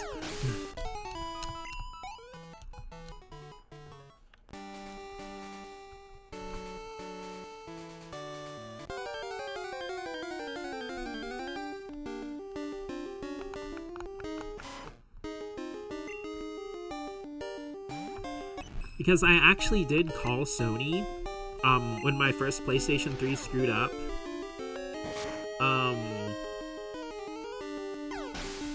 And once again, this is in, like, February of 2024. I actually did call them and ask them if they'd repair it, because I would have been willing to send it in. I even would have paid the shipping, and they're like, you know, the lady was really nice, but she's like, we just don't have parts for PlayStation 3 anymore. And again, like, she was super polite and super chill about it. And I'm like, okay, thank you for your time and stuff. And I remember telling Mom about the phone call and everything. And my mom's like, what the fuck? They'll push out an update for your system that'll brick it, but they won't repair it for you? And I'm like, my PS2 more for PS1 stuff these days, but it's a feature I appreciate, yeah. Well, for me, a lot of times as well, on my own, like, personal time, I like to play the digital PlayStation 1 games that are available from the PlayStation Store. Most of the time, unless it's one that's not on there, just because, like, that way, less wear on my discs, I guess.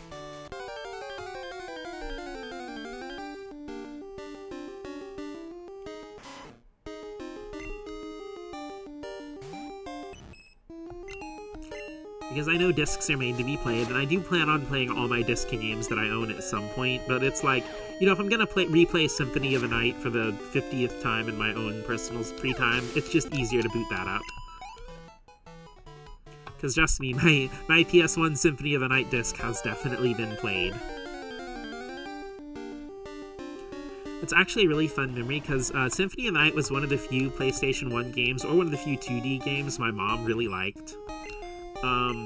I mean, she liked Castlevania in general. But I remember us playing Symphony of the Night together, and we had the strategy guide, but it was like, it's an interesting strategy guide, but it's one that like is written from a first-person perspective, and all of the tips or everything are Alucard explaining what he did as he went through the castle. But the problem is, it's one of those strategy guides that's laid out where it expects you to be following it from beginning to end instead of just being like, you know, here's just a list of things. So it wasn't always intuitive to find out how to get everything on the map. Mostly stick with PS2 because the Retro Tank doesn't play well with PS1 and PS2 on PS3, yeah. PlayStation 3, from what I understand, is just a bitch and a half to get to play nice with any kind of anything like that. Though here's an interesting thing, if you have a PlayStation, not PlayStation, but a PSP with component cables, like the 2000 or the 3000, I'm pretty sure if you run those through the component cables, it'll play PS1 games in 240p. Or, yeah, PS1 games. I think that's the only way to get digital PS1 games in 240p, actually. Something I sadly can't really take advantage of because my main TV does not support 240p through component.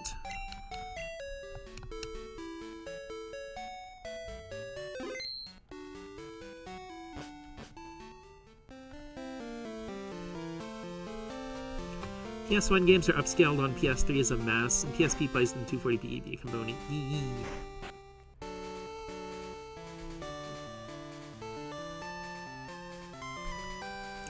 I mean, on my own time, I can kind of tolerate a little bit of NAF upscaling for the sake of convenience and preservation.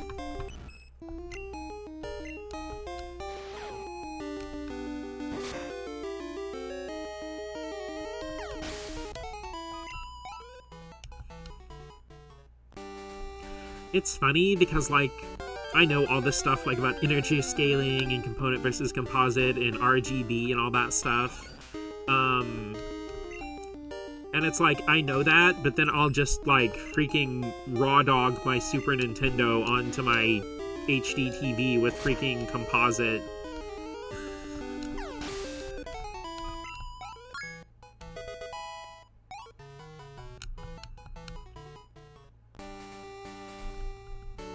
Though honestly, I really do like a lot of retro games on a CRT through composite because, not because that's the best way that they'll look or the best way to play them, but because that's how I remember them.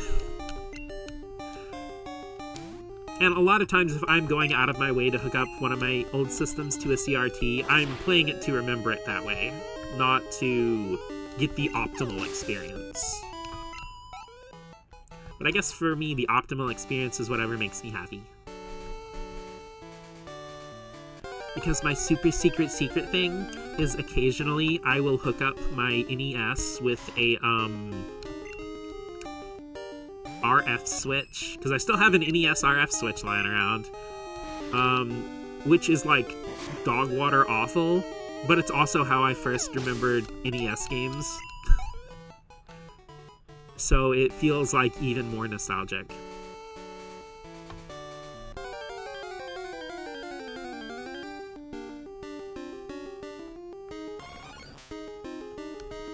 Because, like, the very first TV that Mom and I had...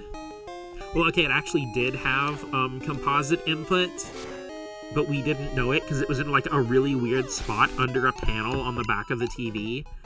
Because the TV was pretty old when we got it. And I technically still have it, but gosh, I haven't plugged it. It's, like, in my closet in the storage room, and I haven't plugged it in, like, years. So I hope it still works, but gosh. That TV is probably pushing 50 at this point.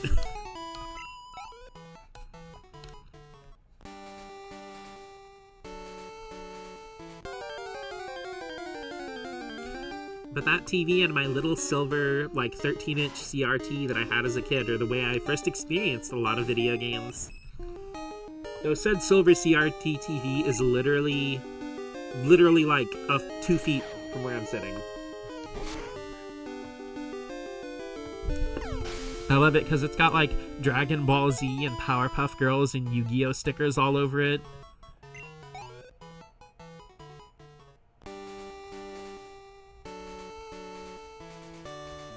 And it has like Mikaya's TV written down the side in very, very faded Sharpie.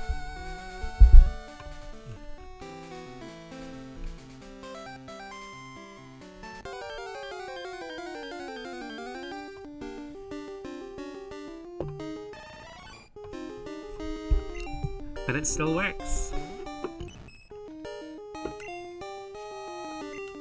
In fact, I was literally playing Mega Man Legacy Collection for not Legacy, but Anniversary Collection for original Xbox on it a few weeks ago. Actually, I played it on there because I just had my Xbox hooked up to it and plugged in. So I'm like, okay, I'll just go grab Mega Man Anniversary Collection real quick from my room.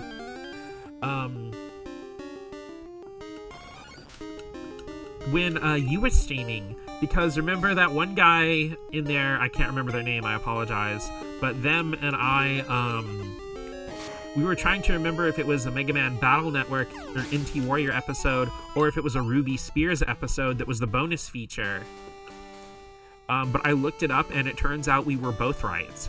The GameCube release of the game has,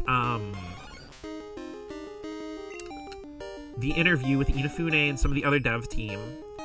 The PS2 release has the first Ruby Spears episode.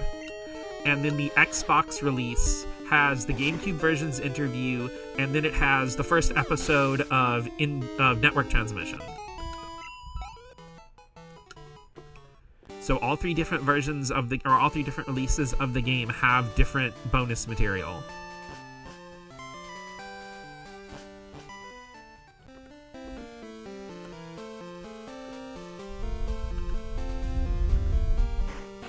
It makes sense. I wasn't imagining the Ruby Spears episode. Well, the thing is, I never had the Anniversary Collection for PS2. I only have it for GameCube and Xbox. Not because I don't want the PS2 version, it's just like... I think I only ever found 1 copy of it in the wild, and I ended up giving it to a friend as a birthday gift, because he had lost a bunch of his games. Because the thing is, like, his mom was the type of person who would just like go through his room and pawn his stuff without telling him. And he didn't have any of the Mega Man games or anything, so I found a copy of Anniversary Collection for PS2 for like dirt cheap, and I gave it to him as a gift.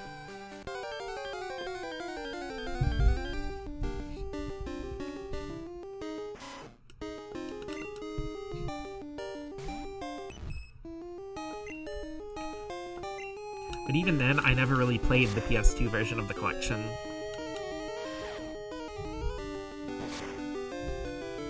Though I mostly grew up with the GameCube version, I didn't get the Xbox version until, like, much later. When I was just, like, looking for more stuff to add to my Xbox library. Because up until I found out that the original Xbox was, like, a fighting game machine, I was, like, trying so hard to find things to add to the library because there weren't any RPGs, really. There's like Sudeki, Morrowind, which I'm not particularly interested in, Fable, which has a funny story behind it with me, but I'm also not very interested in, and Jade Empire, which I played, and it was like, I could not get interested in the game. I feel bad about that. It seems like it's a fine enough game, but it was just like, I tried playing it for like about 2 hours on and off, like over the course of a week, and I just, nothing was clicking. So I ended up like giving it to a friend as a gift.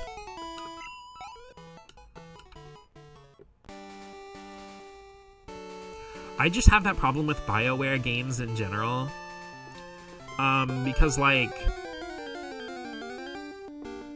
I own the Mass Effect trilogy on PS4. Believe it or not, I got a whole trilogy collection for $5 on clearance at Walmart.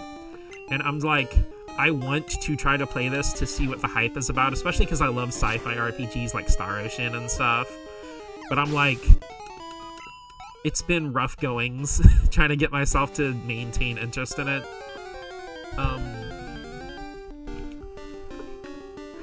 But yeah, like, I feel so ripped off with the GameCube version of, having grown up with the GameCube version of the Anniversary Collection.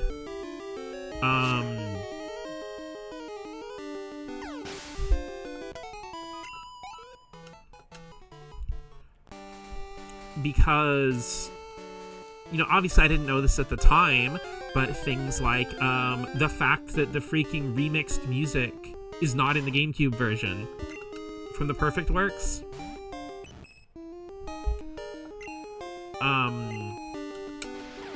Or the fact that the GameCube version has B as the jump button and A as the fire button.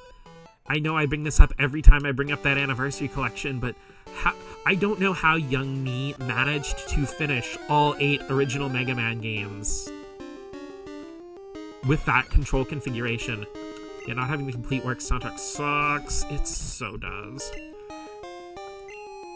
And the craziest thing to me with that Anniversary Collection is that in the original Super NES and PS1/Saturn versions of Mega Man 7 and 8 respectively, they have a menu where you can configure the controls, and they deliberately removed that from the Anniversary Collection.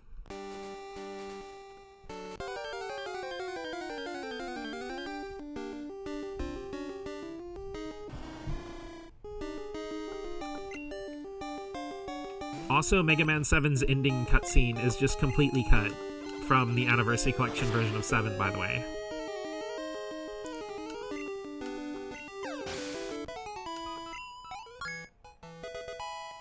Just really odd release all around. Yeah, it feels like they made the GameCube version first. And, like, I don't know. Because if you think about it, like, okay, the reason Mega Man 7, I think, is the only game with any kind of issues like that is because if you think about it, everything besides Mega Man 7 is just running on a PlayStation 1 emulator. That's the only game that would have required a different, like, emulator.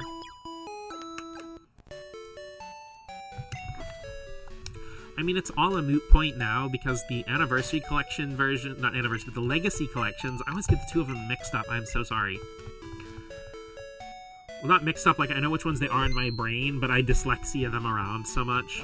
But the Legacy Collection, the modern Legacy Collection versions are available on anything, and they play those games pretty much the best you could possibly want to. The official reasoning back in the day was Mode 7 was hard to emulate. Yeah. Because I think the reasoning was that, like, the graphical effects, they just couldn't get it to work properly.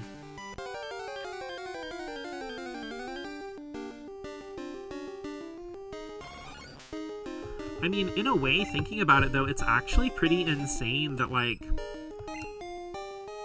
the Anniversary Collection first came out in 2004, so Mega Man 8 wasn't even a 7-year-old game. And then for the price that Mega Man 8 was at launch, you get a collection that has that game and 9 other games with it. Though, interestingly, the Mega Man Anniversary Collection was only released in North America. It didn't have a Japanese or European release or release anywhere in Asia.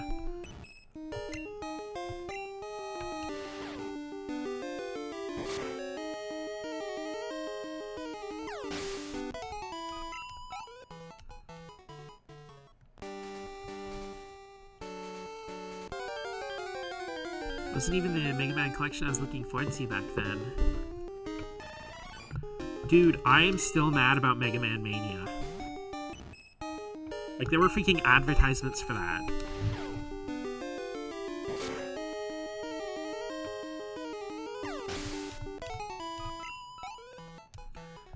Because, like, yeah, I'm very glad that the Mega Man World games are all available on Switch, but there were, like, revised color versions that are just lost.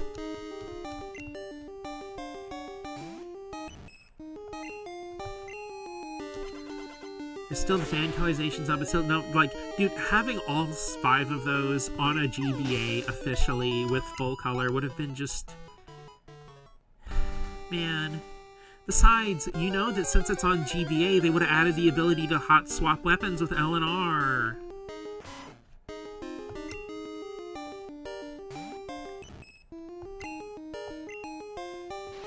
Oh, random Mega Man tech that's in every single game that lets you hot swap weapons like that, but nobody ever brings it up or talks about it. If you press L and R simultaneously, you'll automatically swap back to the Mega Buster.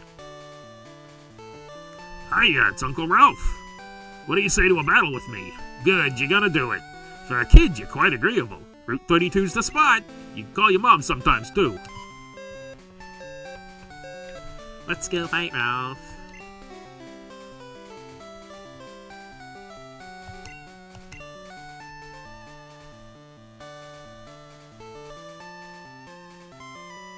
Route 32, okay.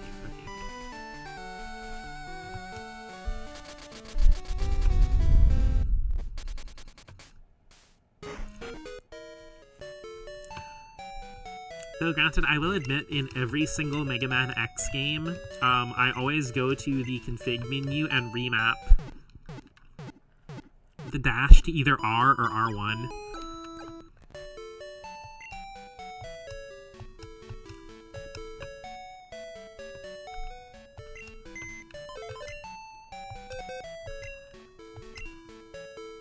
Wait. Go fight Ralph, go fight Ralph, go fight Ralph. Ralph yourself.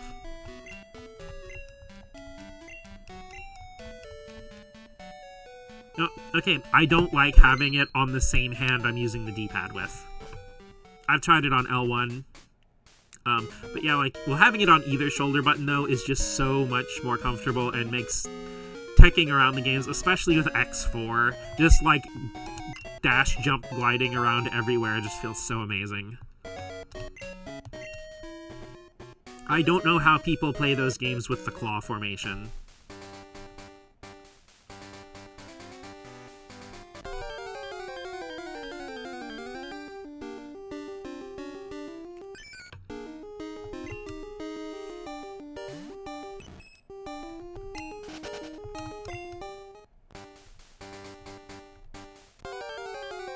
Because that was one of my big things playing through Final Fantasy VII Remake on PS4. With L1 as guard, I actually got hand cramps doing some of the later game fights.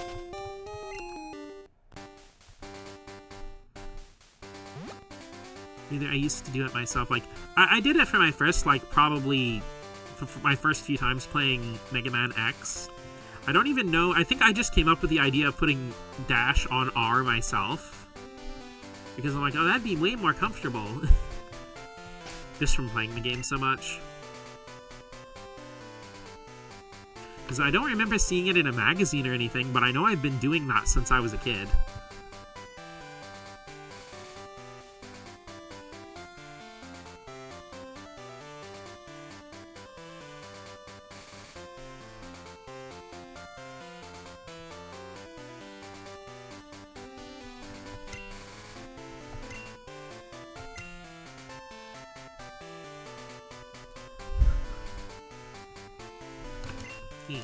Excuse ya. Let's go ahead and put Musketeers in the front spot.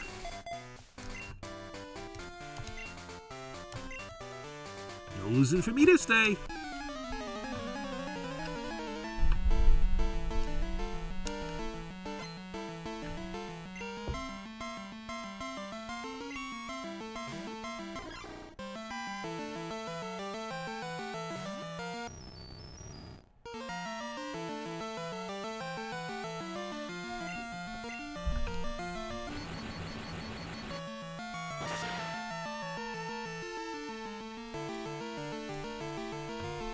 I love Overquill from Legends Arceus onward, but I wish regular Quillfish got an evolution too.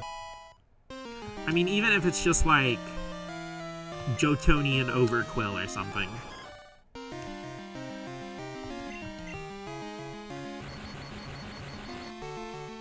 I think that's my problem in general with the new Gen 8 evolutions, is that, like, like Galarian Linoon and Galarian Farfetch'd get like evolutions, but the original versions get nothing. And that makes me a little sad. I tried to rush things.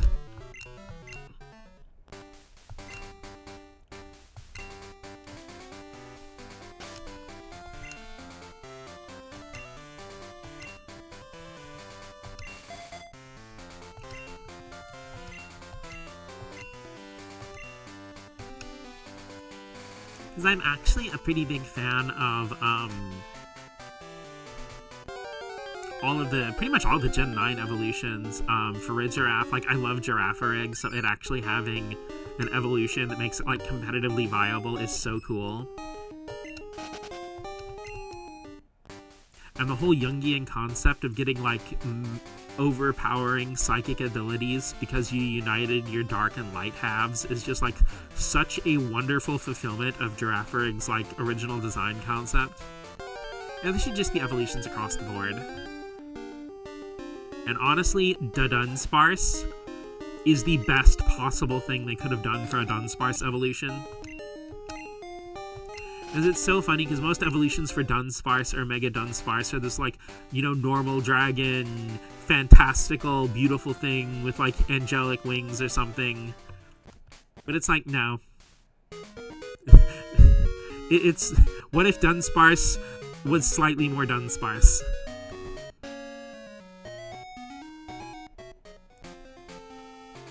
And the fact that it's, like, 22 years between Dunsparce and its evolution makes the joke even funnier.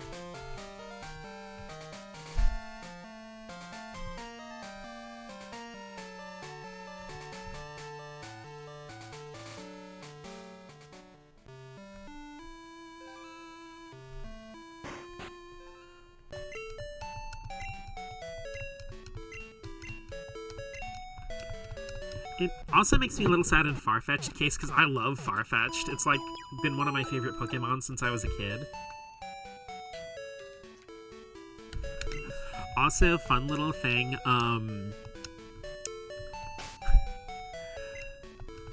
a friend of mine and I, you know, growing up with, like, Pokemon Gold and Silver, like, he really loved Marowak. So we had a Farfetch'd and a Marowak named Squall and Cypher. They were kind of like rivals to each other. You know, one of those silly little headcanon things you do when you're kids.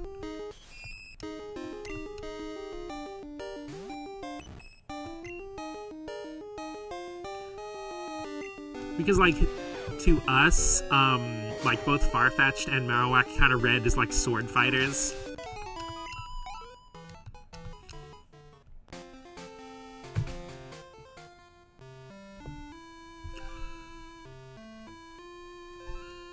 As a random addendum to the thing with, like, Mass Effect and stuff like that, I've kind of been trying to change my mentality of how I approach games that are outside my normal wheelhouse, and even ones that are kind of inside it too, is I'm really trying to approach games as, like, what is this game trying to do? What does it want to offer me? Not like, what do I want from it? But what is this game trying to accomplish? And kind of try to meet the games on their own terms, you know, engage with the art that's being presented to me, instead of complaining that it doesn't look like what I wanted.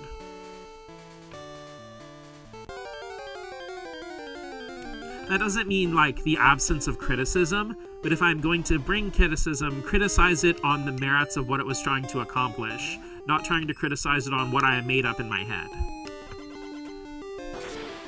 Which, like, that's a hard thing to not do, especially in long-running series and stuff like that. And I can't say I'll be perfect about it. I'll probably still bitch about stuff because it's not what I wanted, but, like, I'm at least trying to keep that mentality in mind when I approach stuff now. So when I do go back to Mass Effect, I'm going to try to look at it from, like, what did the creators want to create? And where are they coming from with their history of creativity, with their personal history, and what are they trying to bring to me?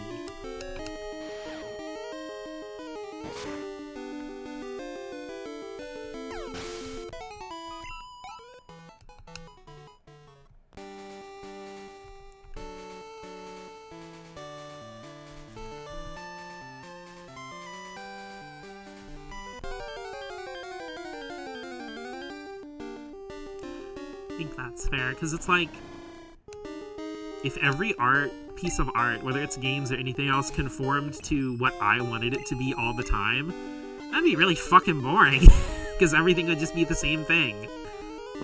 Which, I mean, I guess that's why we get so many clones of so many things.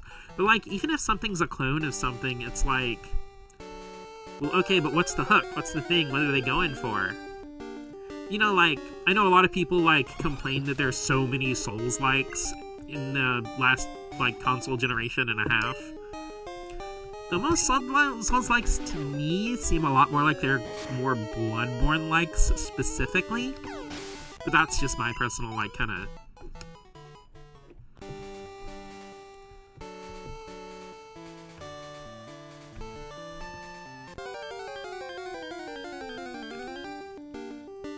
Oh wait, shit. Maybe instead of Souls-likes, we can change the freaking genre name to Blood Action.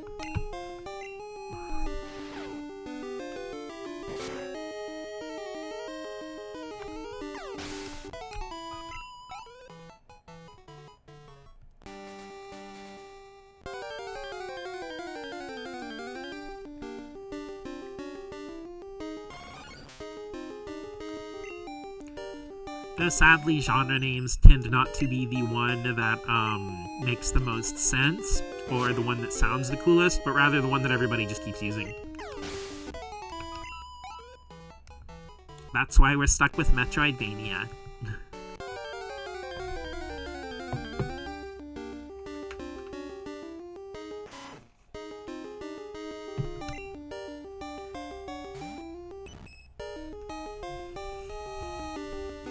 Because even though I throw the labels around too, I am not a very big fan of a genre being like, let's describe a game by describing it as another game.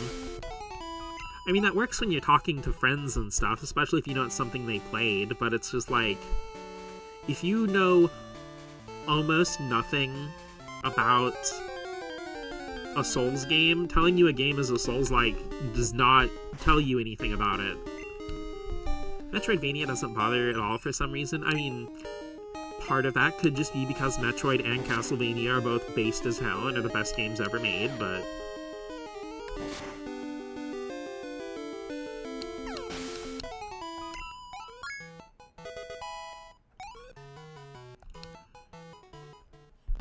It's interesting because Metroidvania started as a somewhat kind of derogatory way to refer to post-Symphony of the Night Castlevania specifically.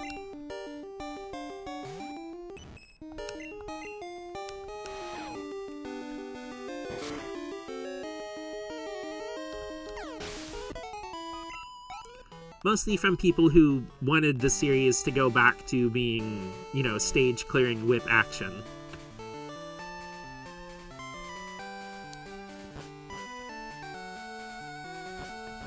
Or the schwa, if you will.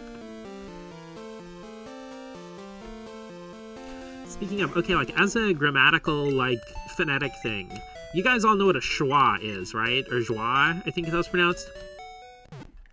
It's like the sound in, like, man. And the thing is, the joie really doesn't come through in other languages besides English very much. But I kid you not, with Trials of Mana, I should say, is the only game I have ever seen, because, like, I played, because before I got Trials of Mana, or the, remake, I played the demo on Switch and PS4 and PC.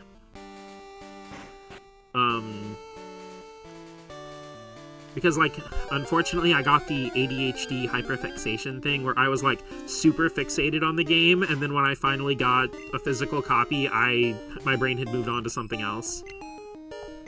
But that's neither here nor there. The thing is, when I played the PC version for the first time, I'm like, oh, I played it in English. I'll play my PC demo in Japanese. And they actually have the character you were playing as last say the name of the game. They'll say, like, Trials of Mana. And the thing is, if you have it on Japanese, it is the only time I have ever heard anybody in Japanese pronounce a joie. Because that sound really doesn't exist in Japanese. But, like, you know, when I booted it up, it was actually like, Seiken Densetsu 3, Trials of Mana. And I'm like, what?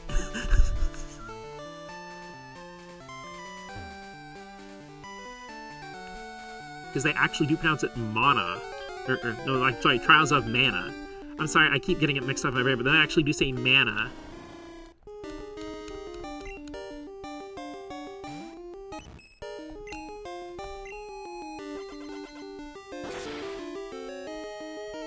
Because I'm used to saying mana so much. I don't even know where I picked up mana, but, like, I guess it is officially supposed to be mana.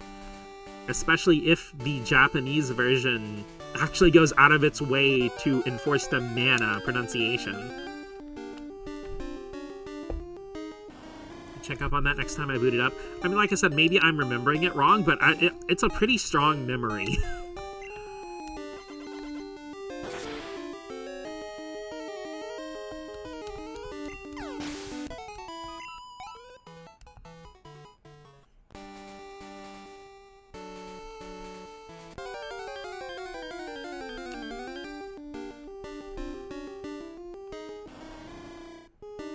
You know, honestly, I think I picked up the mana pronunciation from the first people who taught me how to play Magic the Gathering when I was younger. Which is weird because most Magic the Gathering YouTubers and stuff seem to go with the mana pronunciation with the joie.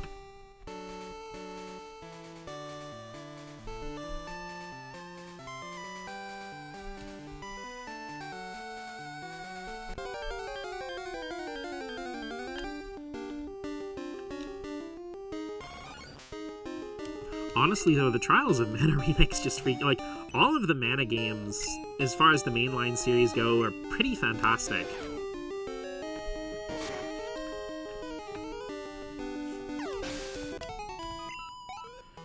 Also, I guess, random Mana game fact.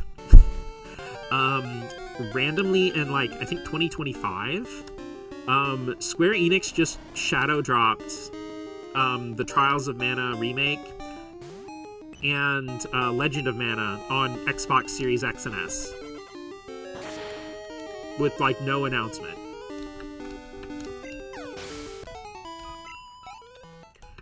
I mean, I think it's cool that it's there because games being on more platforms is always better.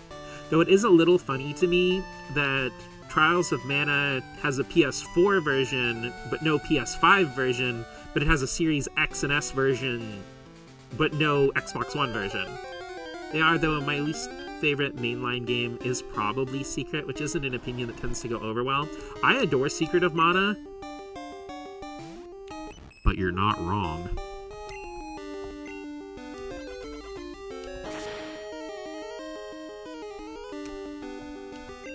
Like I said, I adore Secret of Mana, trying to get...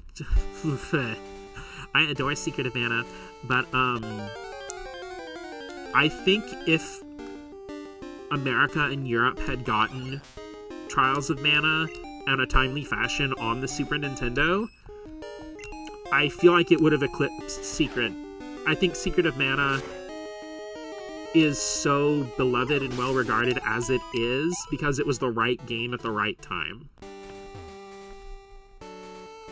Because keep in mind, it came out 1 year after A Link to the Past.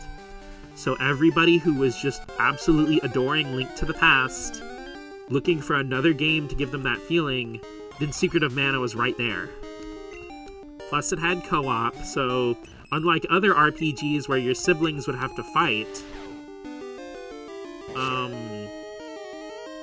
you know, fight over who gets to play or whatever, you all just play together. I think it's good. The XOOP is near. It's definitely a game to play more for vibes than gameplay.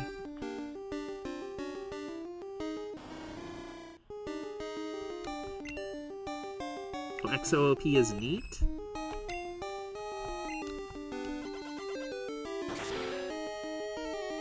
Also, a thing that I, like, completely forgot that, like, flashbanged me playing the Secret of Mana again recently, like the original Super Nintendo version, is Co-op. Oh, the typo. I could never get anyone to play it with me, so I never got to play much of the co-op. I never did either. Oh, the co-op is neat. Hey, trust me, I know what it's like to be in typo hell.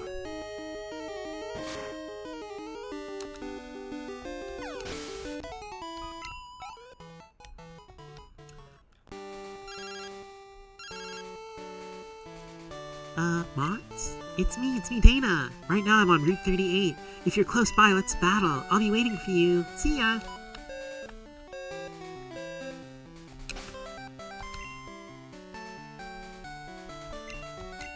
No, my even more controversial Secret of Mana take is that the remake is better in almost every way than the original Super Nintendo version. Though interestingly, people seem to have come around on that remake. Well, first of all, you have to play it with the mentality that this is a game made for PlayStation Vita first and ported to PS4 and PC.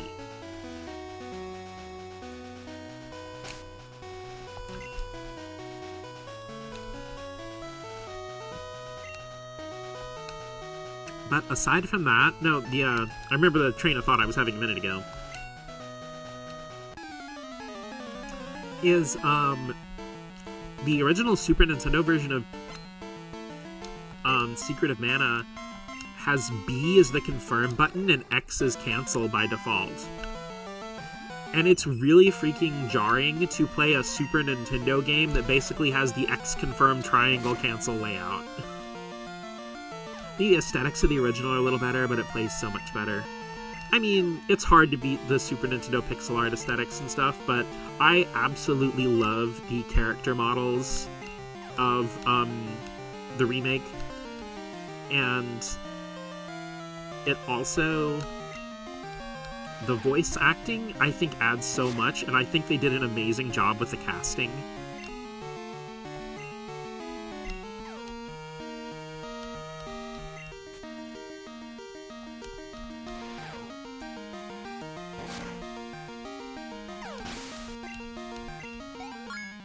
It also kind of has, like, the vibes of a lot of, like, PSP era remakes of, like, Super Nintendo games and stuff like that. You know, like the Brandish remake and stuff. And honestly, that also kind of has its own vibe that's really cool.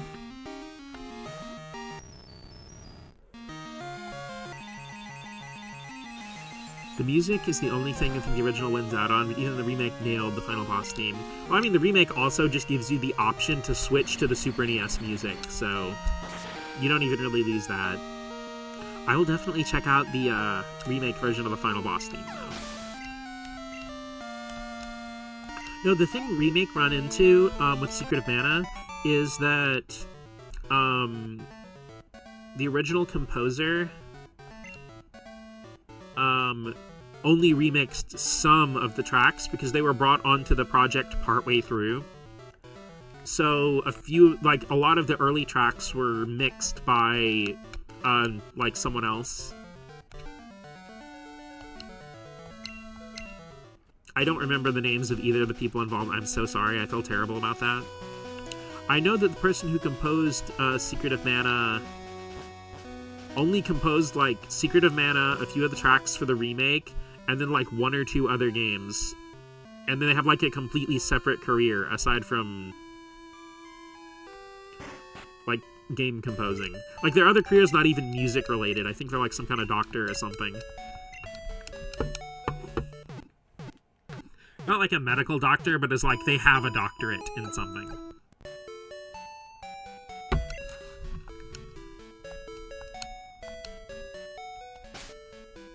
Why am I humming and hawing? I have the entire power of human knowledge right at my fingertips. I'll just go look it up real quick.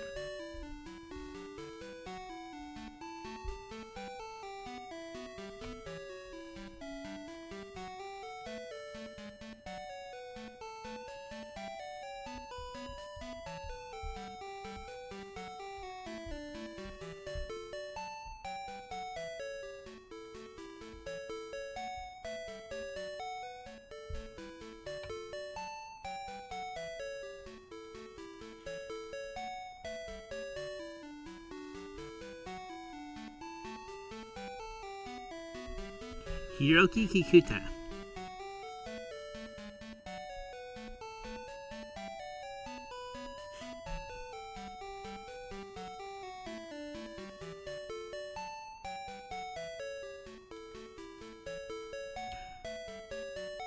Yeah. He has a degree in religious studies, philosophy, and cultural anthropology. He also used to work as a manga illustrator.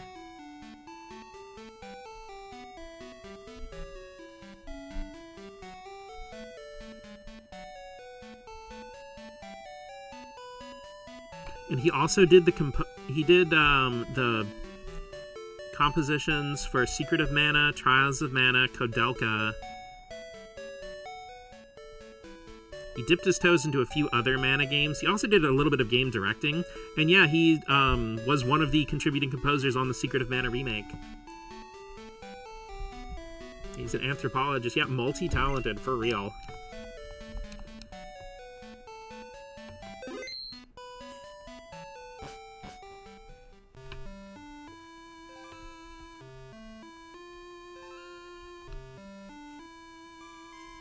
Like, imagine being a person who composed the soundtrack for Secret of Mana, and that's somehow one of your less impressive accomplishments.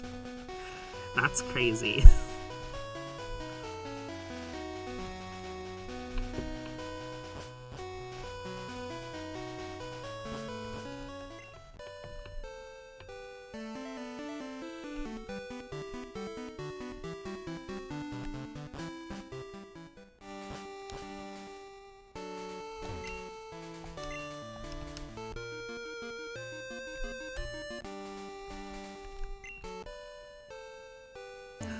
Right? Hi, Rain! How are you doing on this lovely Friday evening? We're doing some cozy crystal chillin' and vibin'.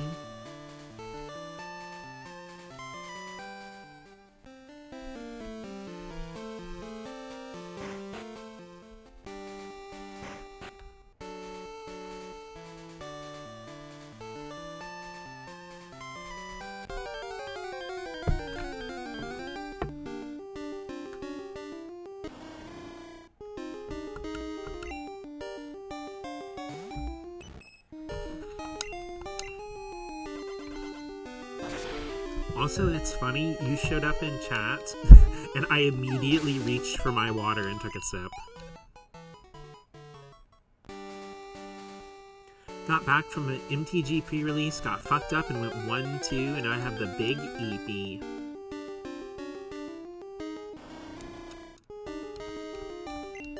Is it for the new, Lorwyn? Curse of hydration be upon ye. I mean, your name's literally Rain.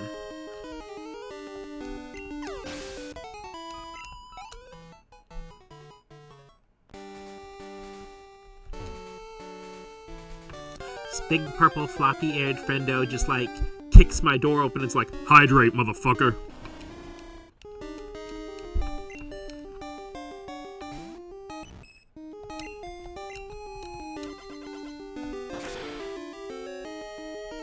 Lorwyn Eclipse.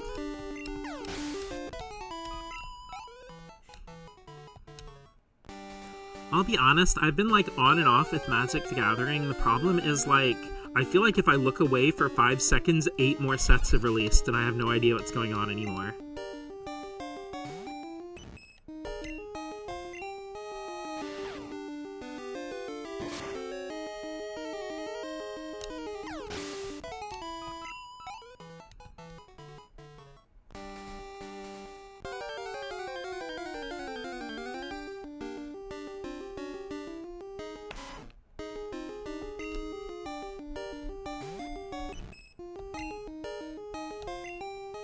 Sounds about right. They have a very aggressive release schedule. Aren't like 7 freaking sets releasing this year or something?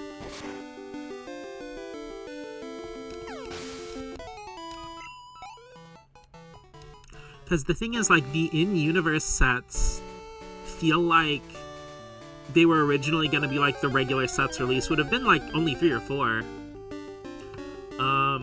But it's like they're basically being mandated by Hasbro to cram in, yeah, like 2 Marvel sets, Avatar, I just wanted to give it a try. Magic the Gathering gameplay-wise is really fun.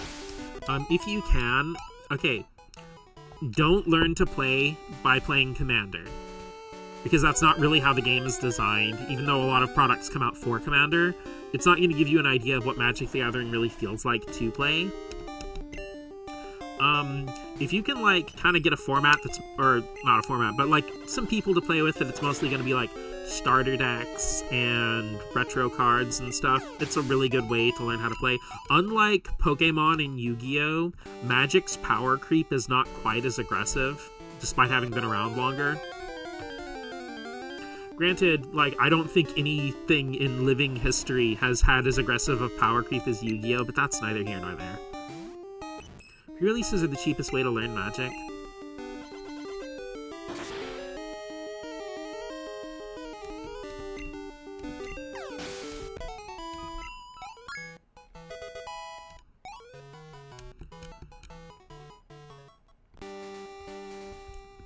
Because weirdly enough, and I think I've mentioned this before, Rain, but my stance with the Universes Beyond stuff is that I'm okay with it, even if it's like a brand I don't really care either way about, if it's being made because the designers had an idea.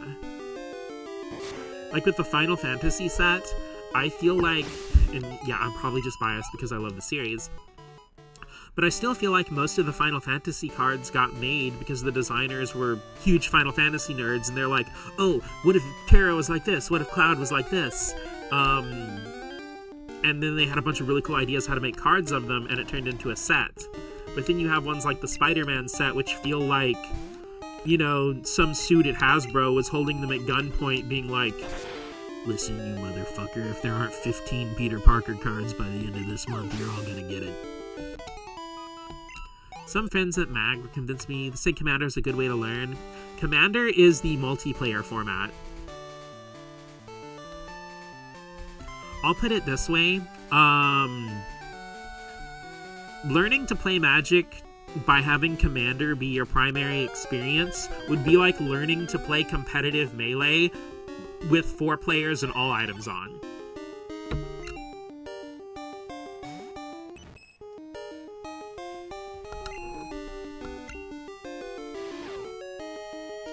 Granted, Casual Commander is the most popular format. I just have this whole thing with card games where my inner Johnny always wants to try to optimize decks and cards in the, like, weirdest ways possible.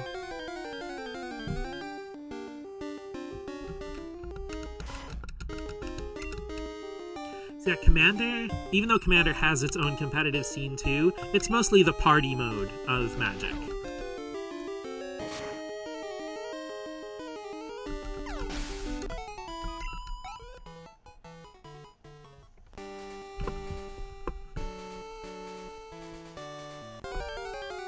Not that there's anything wrong with that, and that's what a lot of people want from Magic. I'm just letting you know what it is.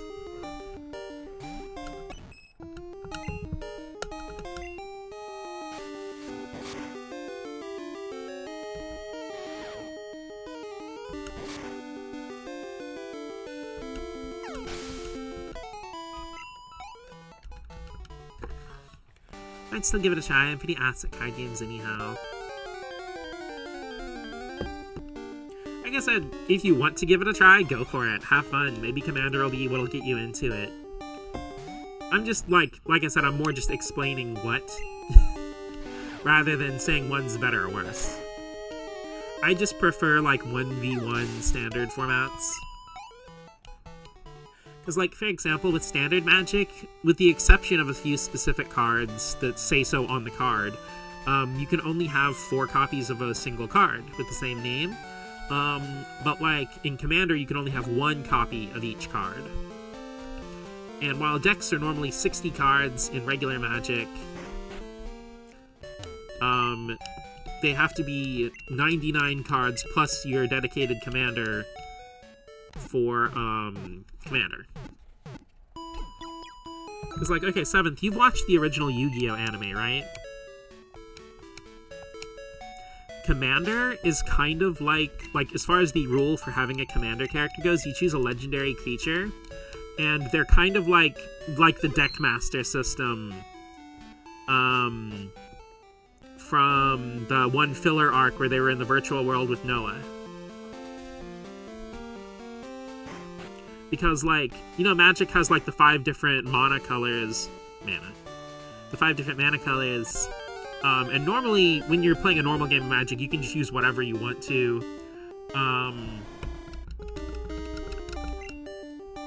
Out of the 5. I mean, most people make a 1 or 2 color deck for consistency reason, but you can put whatever you want in your deck. But, like, with Commander, like, your Commander character dictates which colors you could use in your deck.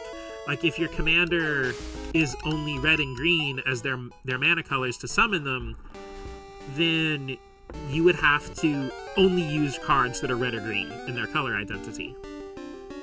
There are some, like, things around it that would, like, work with color identity. Like, let's say your character was, like, like they were a white mana commander, but they had, like, a green activation cost for one of their abilities. That would make its color identity white and green, so you could use white and green cards in your deck.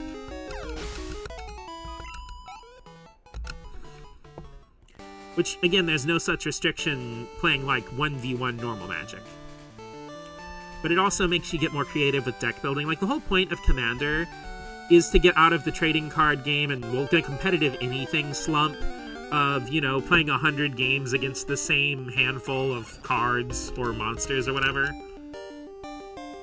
Because since you have to make a deck of 99, and you can only use 1 of each card, that forces you to dip further into the card pool. So if you want consistency pieces, well, instead of having 4 of this one of the best consistency piece, well, now you gotta, like, look down and be like, oh, well, here's one that was printed a couple years ago that's not as good. Oh, and here's one from, like, 1996 that's not as good as either of them, but I really do need a third one. That and Commander doesn't rotate, so you can use basically any card from the beginning of the game. There are banned ones, of course, and then there are some that, like, don't really work in Commander, so you wouldn't play those, but for the most part, you can play, like, anything from the game's whole history. Which that is one of the appeals, because most of my Magic the Gathering collection is either Final Fantasy or stuff that came out before 2003.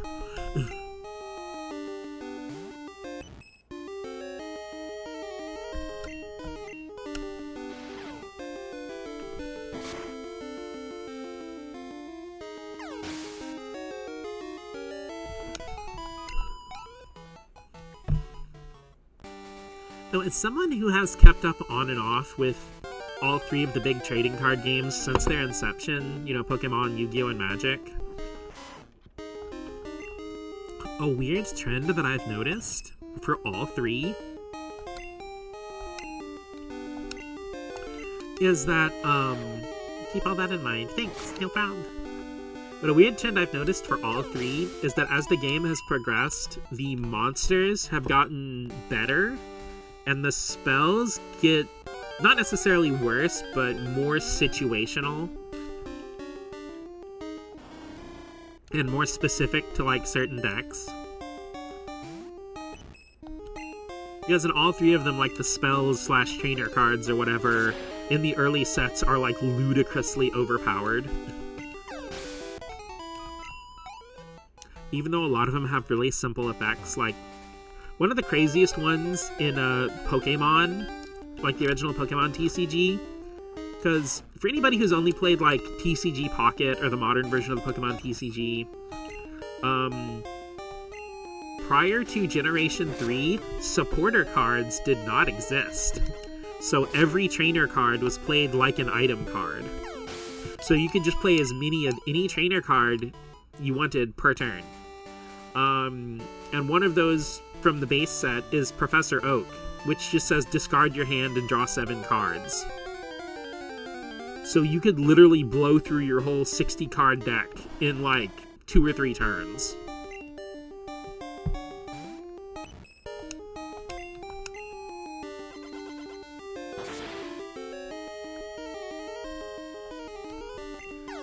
Because there was also a trainer card called Bill, whose effect was just draw 2 cards. which doesn't really seem that overpowered, but when you have 4 Bills and 4 Professor Oaks, you can see most of your deck pretty consistently.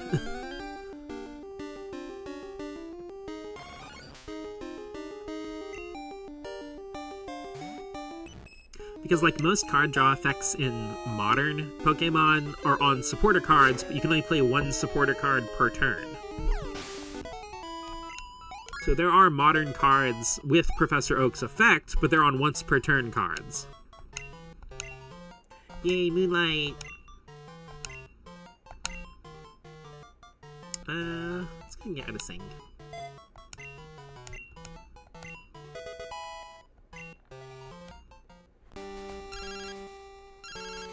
Hi again, Arnie. This is my 3rd call. Arnie must be lonely tonight. Hello? You awake now, Mots? I bet your Pokemon are a lot stronger than before. I was wondering, do you happen to have Psyduck? I can't seem to catch one. What is its weakness? I wonder. Well, let's talk again, huh? EP too strong, as expected. Mostly wanted to drop by and say hi before I go to sleep for 1 more billion years. Or I would if I didn't have work in the morning. RIP. But I hope you have a wonderful, comfy, and relaxing sleep. One of those sleeps where you wake up all kind of like a little bit stiff because you slept in the same position all comfy all night.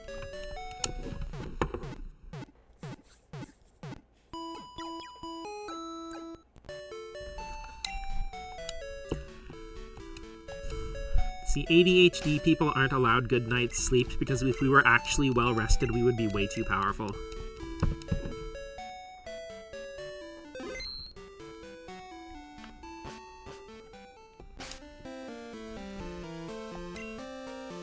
Do I have it on me? No.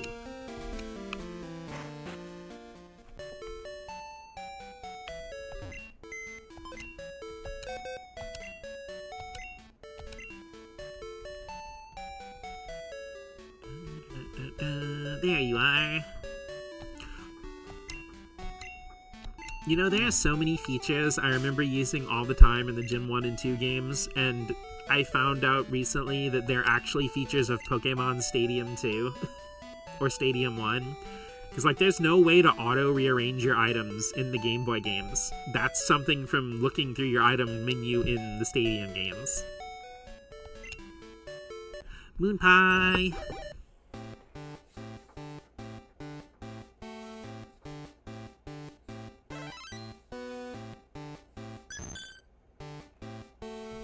Evolved into Clefable!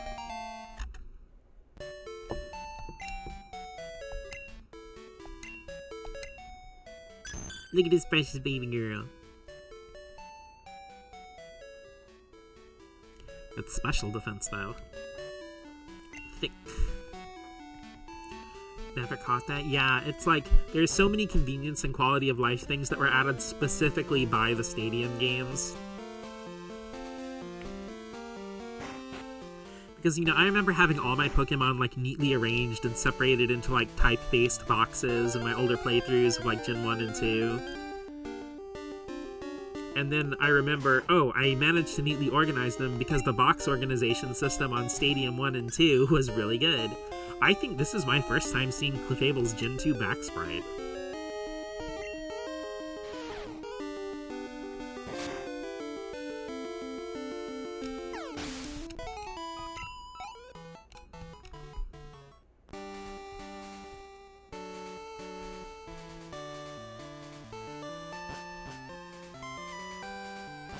Yeah, we let Moon Pie have her little victory lap.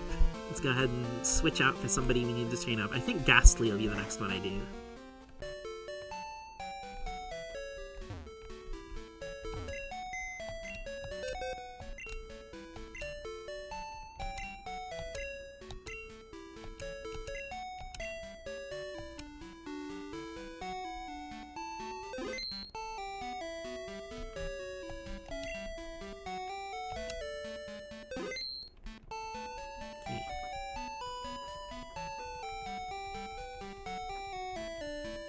Up there you are.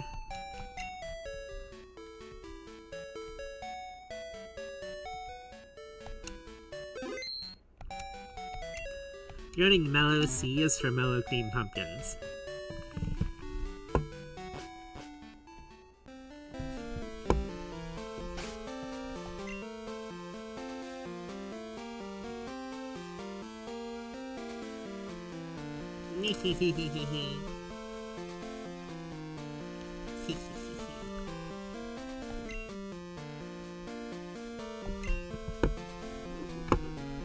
Double checking what level I was trying to get Star YouTube before evolving them.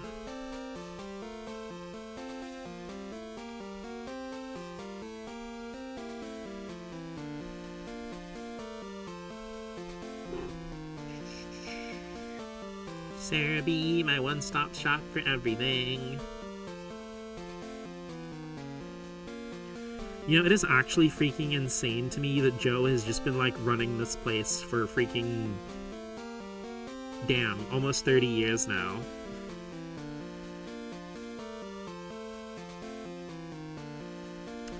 Okay, Lynn's Bubble Beam at 31, minimize, light screen, and then Hydro Pump at 50, but...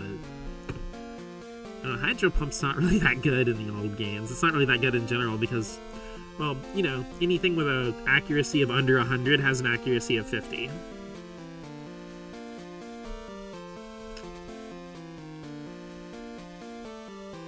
Because, I mean, Starmie's learn set isn't really that impressive because it's like, what, Bubble Beam at 31, Minimize 37, Light Screen at 43, and then Hydro Pump at 50. I don't really care that much about Hydro Pump, especially since I have Surf. Same thing with Bubble Beam, I don't really need that much. Because I feel like most of Starmie's strength comes from TMs. Especially in, like, learn moves, because it can learn Thunderbolt, Ice Beam, and, like, Bolt Beam's basically the best coverage you can get in early Pokemon. You know what, let's just go ahead and evolve Cordial.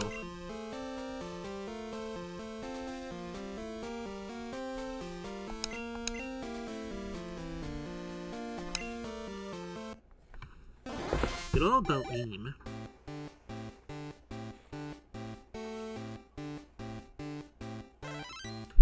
Also, it's funny because, like, the first game that I really got me really big into RPGs were Super Mario RPG and Final Fantasy VI.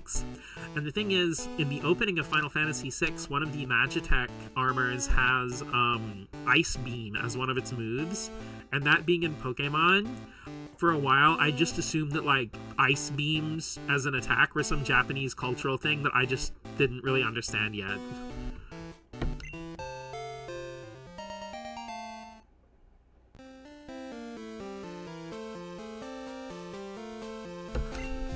Though I am actually curious why the consistent thing of, like, the trio of Fire, Ice, and Lightning is so common in so much media. Like, I do wonder where that started from.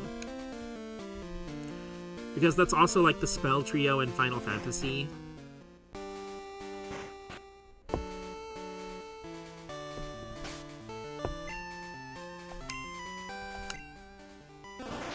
First exposure to Ice Beam was Metroid. Oh yeah, that's another thing, because it's also in Metroid.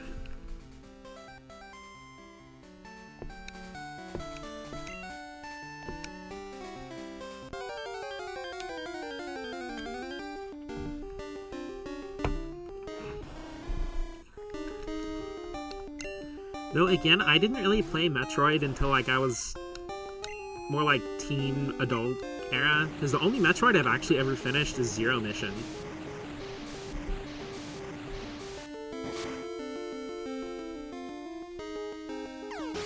Because before I started streaming, Maddie and I were actually playing Super Metroid, mostly, like, them watching me play.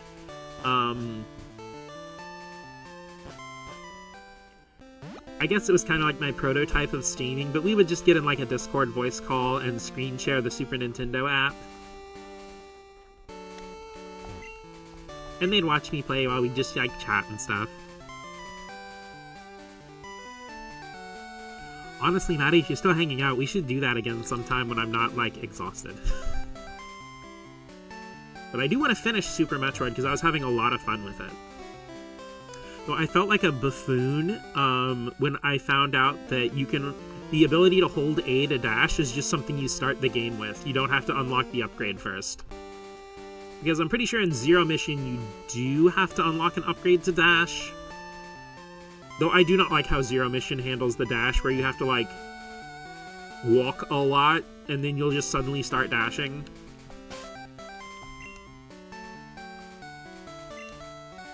Okay, focus, focus, you're going to Blackthorn.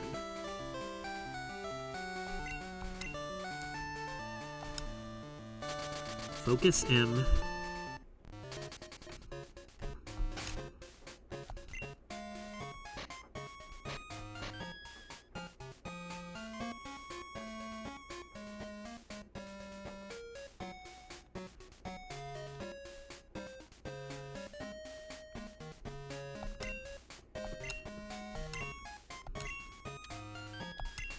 Though if I can ever get my AverMedia thing and my microphone to play nice with each other, I probably will stream the Metroid games.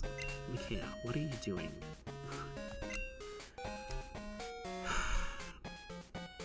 Oh boy, I think the tired is getting me. Okay, no wait, I remember what I was gonna do. Experience share. Real-time ADHD action. Watch my brain and attention span slip in real time.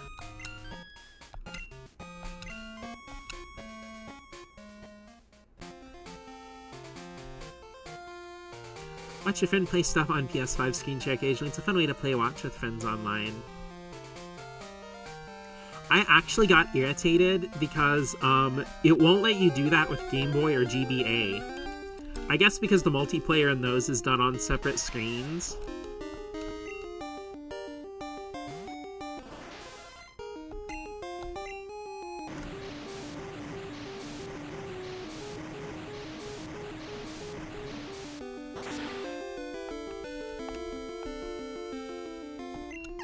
It makes sense, but it still made me angry.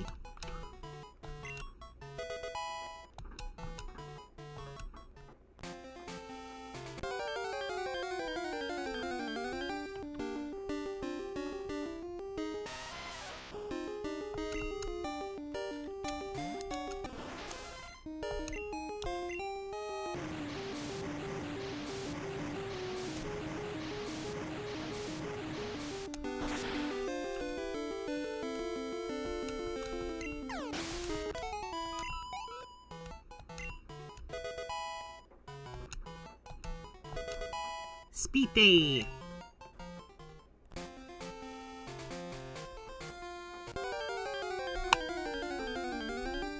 Ghastly learns Sprite that's all fizzy and lemon limey.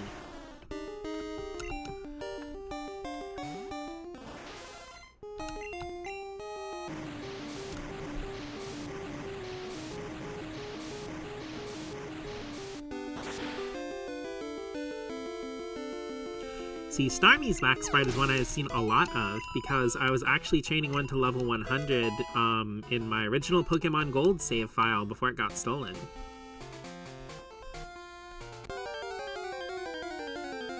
To which I had given it the most clever name in the entire universe, Outlaw.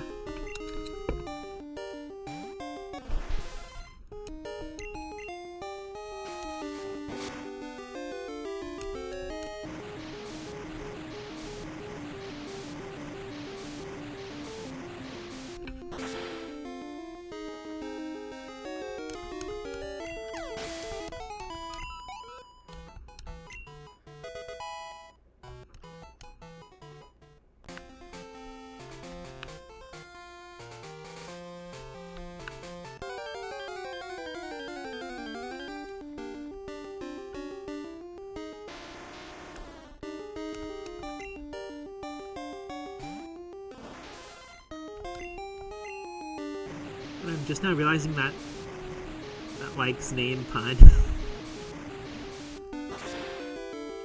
What star you and star me?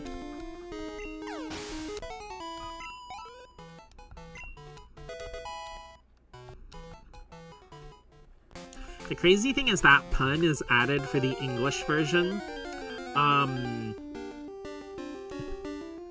So the weirdest thing is in Japanese, Staryu's name is Hitodenmon, and Starmie's Japanese name is Starmie.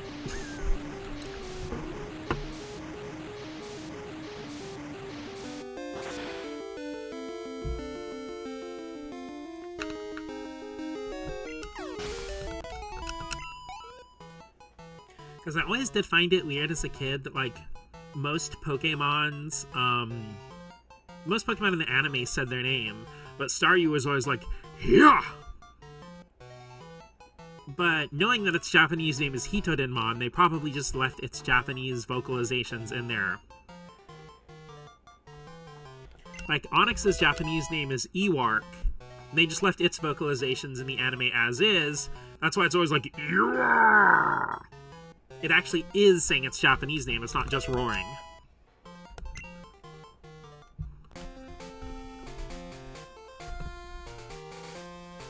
Because the whole Ekans joke with snake backwards and all that stuff is not an invention of the localization. In Japanese, Ekans and Arbok's names are Abo and Arbok. Because, you know, with Japanese, like, each letter is a whole syllable. So, if you take the syllable A and Bo and flip them around, it's Boa. And then Arbok is intended to be the English word cobra backwards. But it's the Japanese pronunciation of the English word cobra backwards. So Arbok's pun is actually less obvious and more obfuscated in Japanese.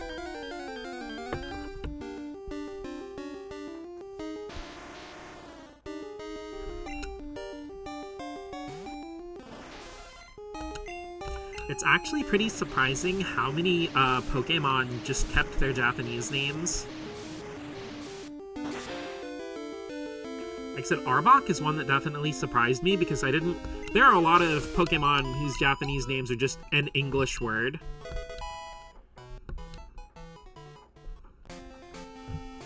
Like, Haunter's Japanese name is just Ghost. Charmeleon's Japanese name is just Lizard. But, like, the English words just transliterated into Japanese.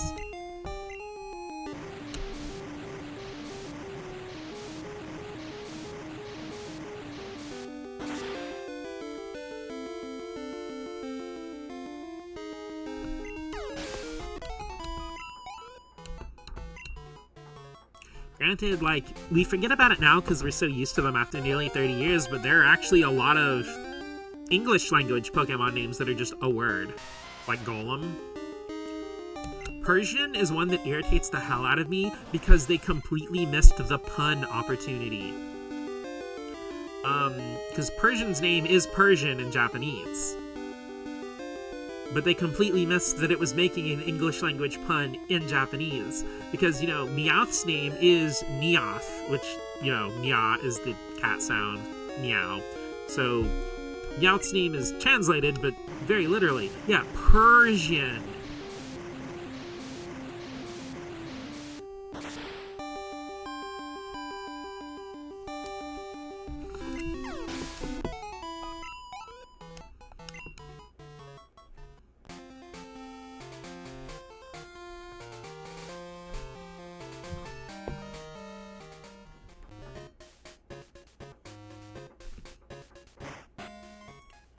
Oh, fantastic. Now I'm retroactively mad about that.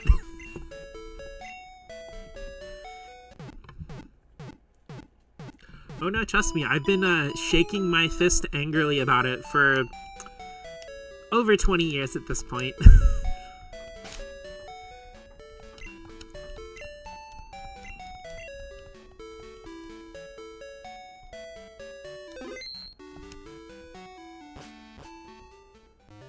Another random one that actually is completely untranslated, Gyarados. Same name in Japanese.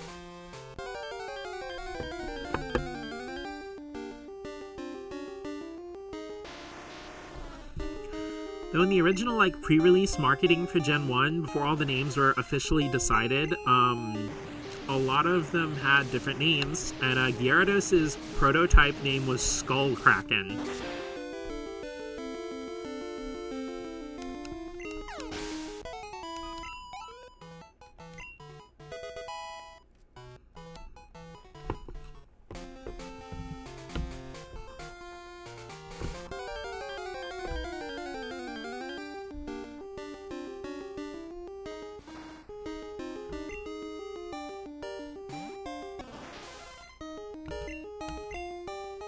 Yeah, metal as hell. I mean, Gyarados is also a really good name. But yeah, Skull Kraken's pretty freaking metal. And like, Kraken spelled like the sea monster.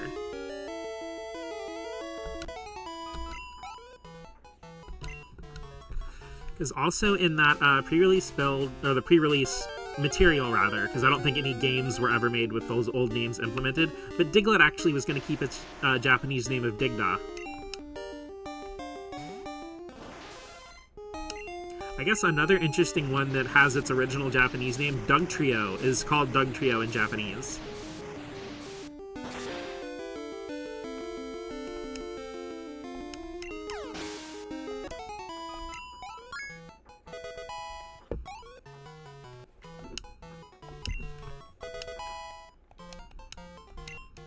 Coice. The Coice. No, I don't want my Pokemon to have moves that hurt themselves.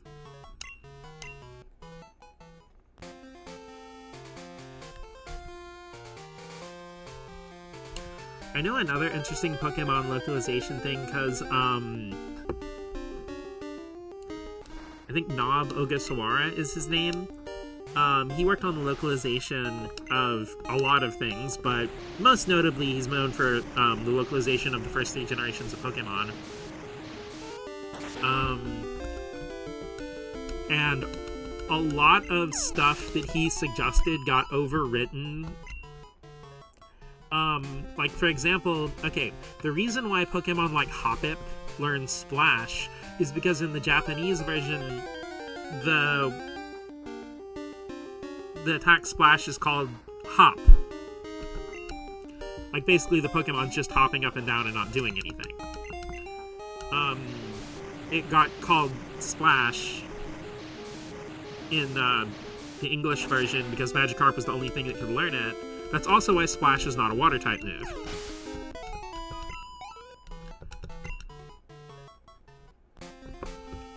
But, specifically Nob Ogasawara wanted to call it something else. He wasn't going with Hop, but it was something else that was just like a more generic bouncing up and down kind of thing. And he got overwritten and was like, no, we're going with Splash. Another one that he got famously vetoed for was he did not like the name Mr. Mime. And he was like, what are we gonna do if they like introduce Pokemon genders for all the Pokemon in later games, and then we have Mr. Mimes that are like girls, and they're like, and they assured him that wouldn't happen.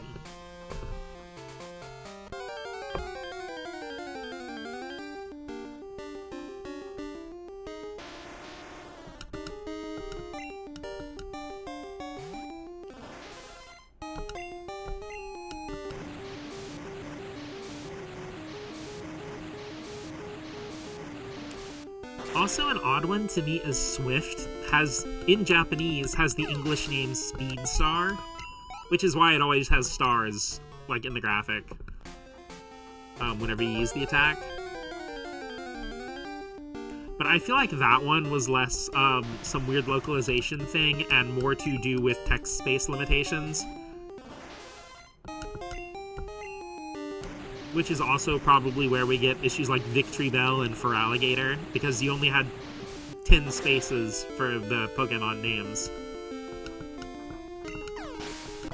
Because yeah, I don't know if it's a Mandela effect for anybody. It's not one for me particularly, but Victory Bell's always only had one L in its name.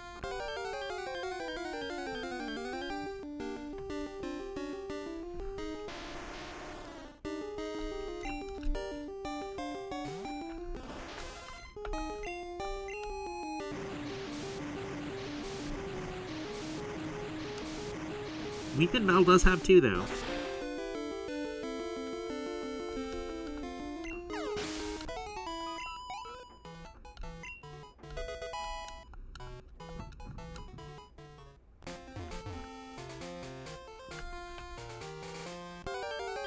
When I actually do remember correctly. I feel like for a lot of people who were like really young when Red and Blue came out, that one's a little bit of a Mandela.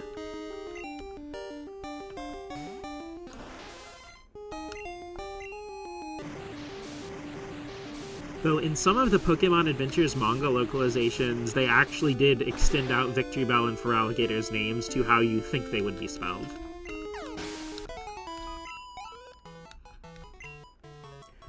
Though granted, for a lot of that older stuff, they were much less fussed about keeping everything consistent with all the official materials and all that. But granted, I don't think anybody working on Pokemon at the time in any capacity was under the assumption people would still be deeply engaged in it 30 years later, either.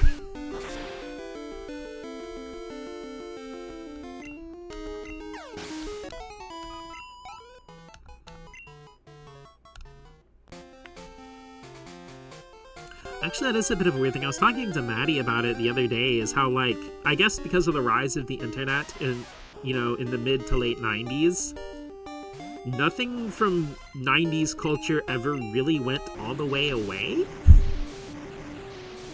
Because if you think about it, in the in the 20th century, pretty much every decade has its own distinct identity. But most of the decades of the 2000s have kind of been like the 90s, but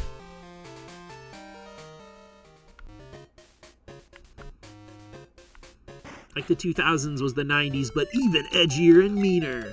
And then like the 2010s was the 90s, but like, a little goofier and a little sillier.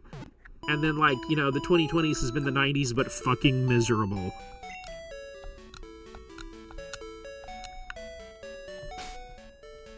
Well, I mean, to be fair, people raised on 90s media were like kind of the founding voices of the internet.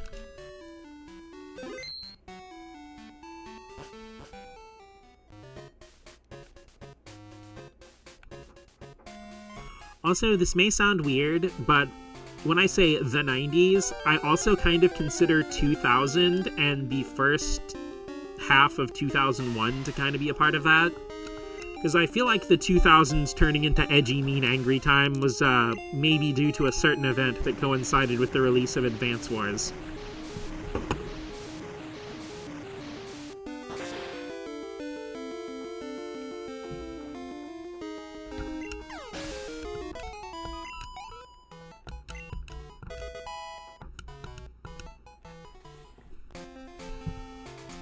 Yeah, that's kind of where I make the divide in my head as well.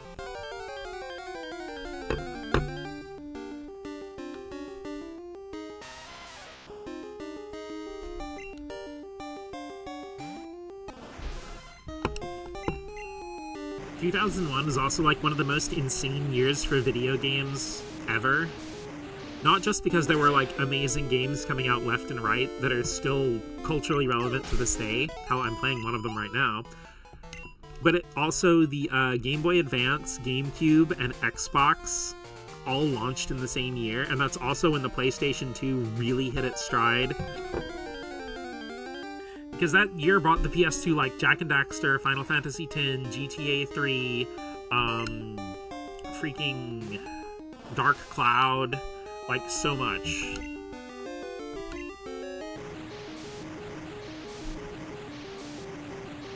Because the first few games I played on stream were like Pokemon Crystal, then Dark Cloud, and then Jak and Daxter, and I was making this joke that I'm only ever gonna play games that released in 2001. 2001 holiday PS2 lineup's still one of the most insane stretches for any console. It really is.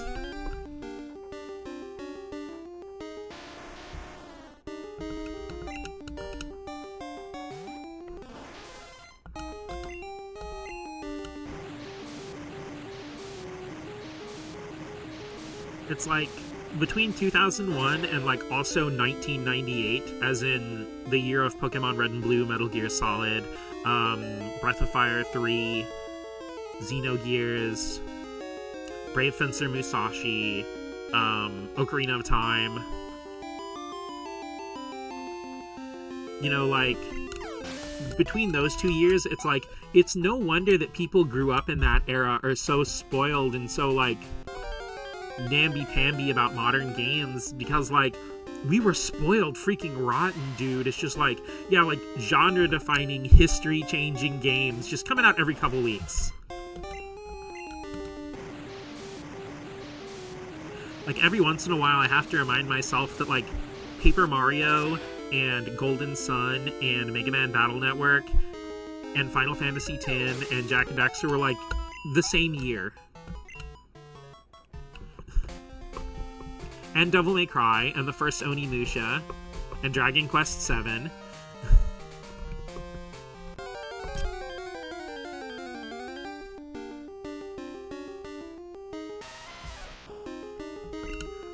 Because the thing is, not only were there like 3 huge console launches in 2001, but the Dreamcast was also like in its last year and really going out on like a big swan song.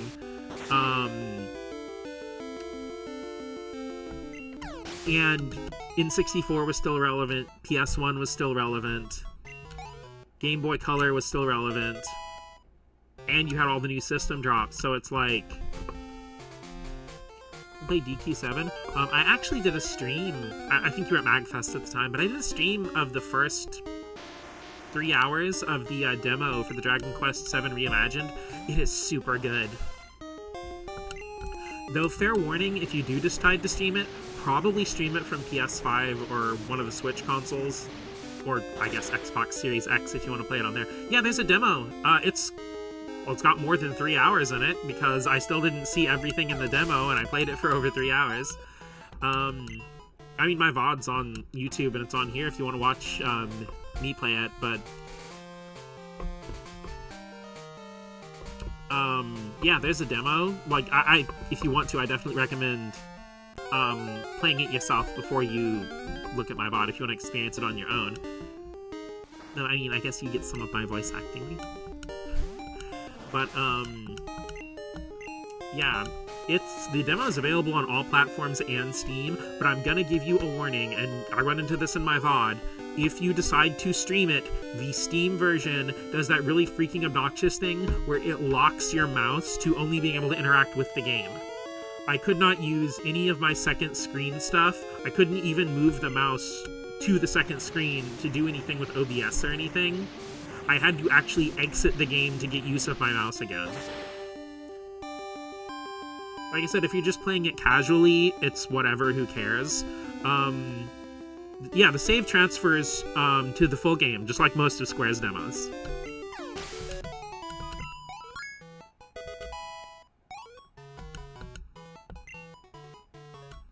And, like, the game is gorgeous, it is an absolute treat, and it even runs really well on Switch, like Switch 1. Because I played it on Switch 1, I played a little bit on PS5, and then I played most of it on the Steam version. And the thing is, like, I had a lot of the settings turned all the way up, even though my computer's kind of mid, and I had 0 hitches. It played at 60 FPS the whole time.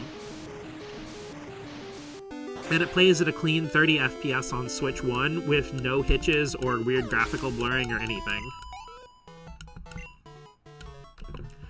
But the thing is, you probably already know this, but with Dragon Quest VII Reimagined, they made real physical, like, statues of the characters, and then scanned those. Basically, they reverse 3D printed them, they scanned the statues, and used those as 3D models for the game.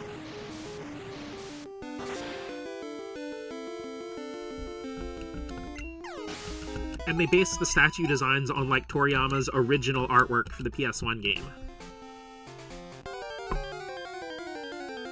And, like, all the backgrounds kind of have the Fantasian thing, where they look like... I don't know if the backgrounds are all done by hand, too, but they look like they are.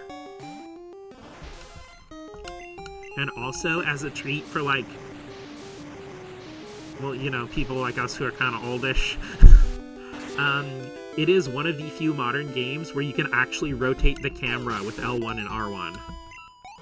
You can still rotate it with the right analog stick also, but, like, that specifically just sent me back in time.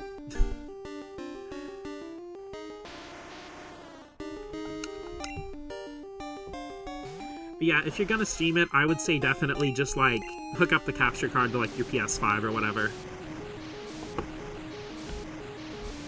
Might have to download it tonight. I only ever started the 3DS version, but never got far in it. Well, one thing with Reimagined is the pacing is a lot better than the PS1 and 3DS versions. Because, especially in the PS1 version, like, it's like 4 or 5 hours before you even get to any of the character customization or your first battle or anything. But with the demo version, I had my first fight like less than an hour in. And the 3DS version is definitely better paced than the PS1 version, but it's still reimagined, goes a lot faster, and you may be like, oh, you're missing content, but no, it's just like Dragon Quest VII on PS1 went through development hell. And it feels like a lot of stuff that would have been cut as they revised the game, they just never got far enough into development to do that. Because, like, not even 100%, but like a standard playthrough of the PlayStation 1 version of Dragon Quest VII is like 100 hours.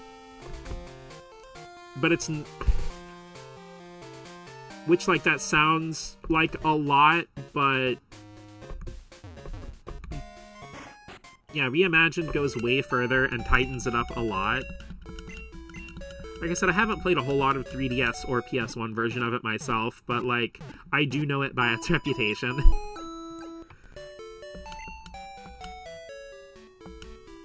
Like, I do want to play through those versions as well at some point, but, like, dude, Reimagined was so much fun. I was in a bit of a mood in the VOD because, like, I have this problem with my capture card, where, like, because originally I was going to play the PS5 version of the demo after, because I played the Steam version a little bit, because usually before I stream something, I'll have OBS open but not streaming to make sure that OBS plays nice with the game before I start streaming it. And I noticed the issue I described before with the mouse. So I decided, okay, well, my first thing with my new, capture device is I'll stream the demo from my PS5. And, while it would show the PS5 on stream, like, for whatever reason with my capture card, it would not pick up my mic.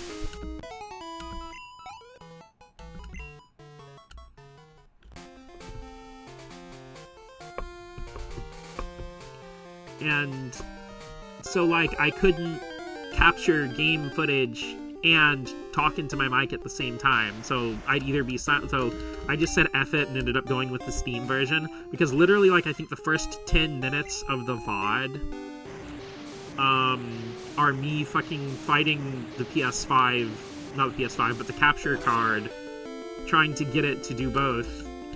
I think it's a me issue, and I just need to go screw around with some settings.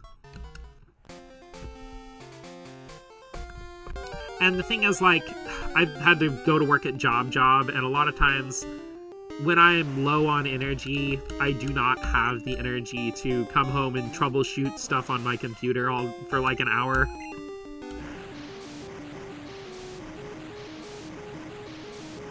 Though, the Dragon Quest VII Reimagined demo does keep Square's winning track record on PlayStation of letting you remap confirm to the circle button.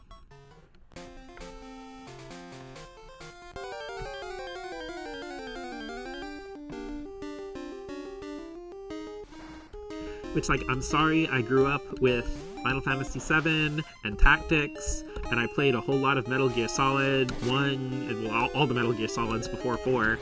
So, like, I am a circle confirmed truther. Also, I play a lot of stuff on Nintendo consoles, so for me, I just think it's easier and more comfortable for the confirm button to be there.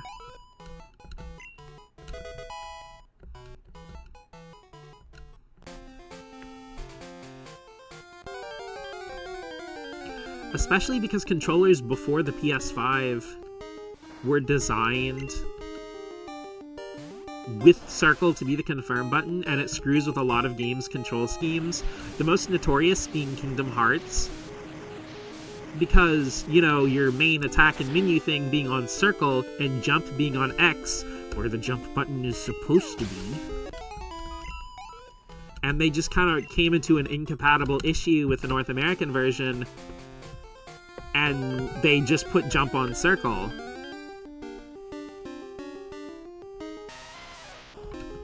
I mean, I can switch between both if I have to. It's not that big of a deal, but if you give me the option to switch it over to circle, that's going to be my preference.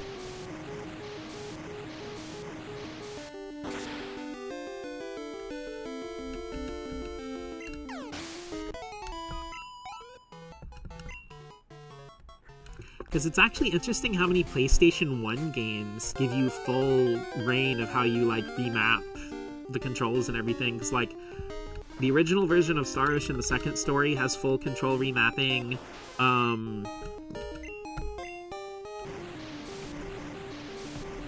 All of the PS1 Final Fantasies, weirdly enough, not 5 or 6, but like 4, and then 7, 8, and 9, all have full remapping. Chrono Trigger does. Interestingly, because after I finished Final Fantasy V, I do want to play 6, and then I want to play Chrono Trigger and Super Mario RPG, because I think understanding the design of Chrono Trigger and Mario RPG help you understand the design mentality of Final Fantasy VII. I think those two games are really key to understanding the jump between 6 and 7. Insert meme here.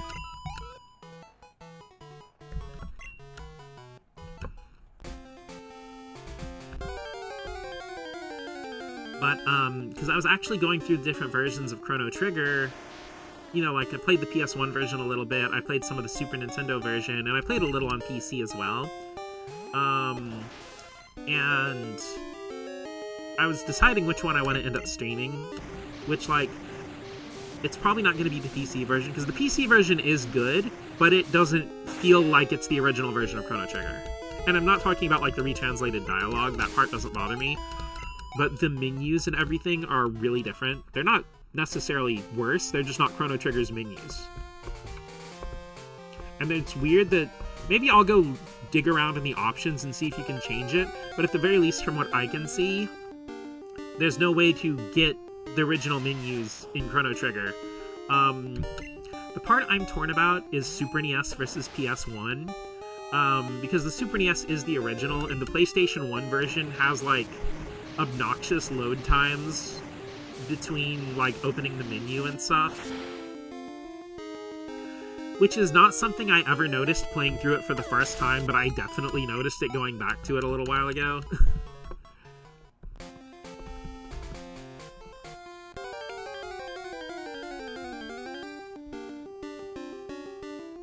But no, an interesting thing when I was going back to the Super Nintendo version, is that the Super Nintendo version actually has full button remapping. So if you're one of those people in the early 20s who only ever played PlayStation and Xbox and just cannot cope with the confirm button being on the side, you can put confirm on the B button if you want to. Even though that seems mega cursed.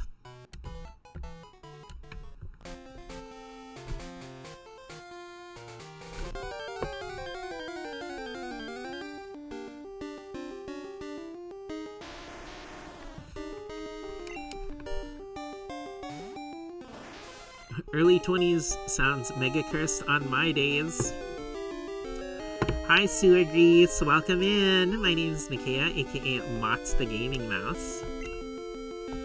Right now we're doing a little bit of grinding on Pokemon Crystal, trying to fill out the Pokedex. I've already actually beaten all of the gyms, but I haven't beaten Red yet. And I want to fill out as much of the Pokedex as I can without trading or anything. And of course level up my main squad before I take him on. Yeah, around here we play RPGs, retro, indies, yeah, Metroidvanias, and a whole lot more. So if you like, you can go ahead and pull up a controller and find a spot in front of the big comfy CRT TV, and we can enjoy our favorite games together. But how are you doing today on this lovely evening, Sewer Grease? Well, it's evening for me, I don't know what time zone you're in. Awesome, currently trying to get a shiny Sudowoodo and Crystal. This is cozy. Nice, we're playing Crystal together. Cool.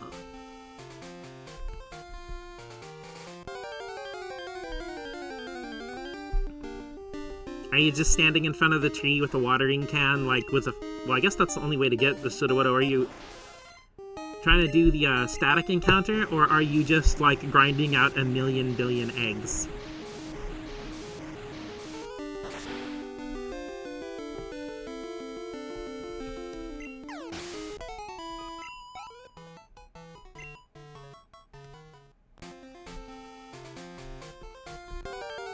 Resetting constantly with a squirt bottle, that is tough work. You have got to be tired of that shaking animation by now.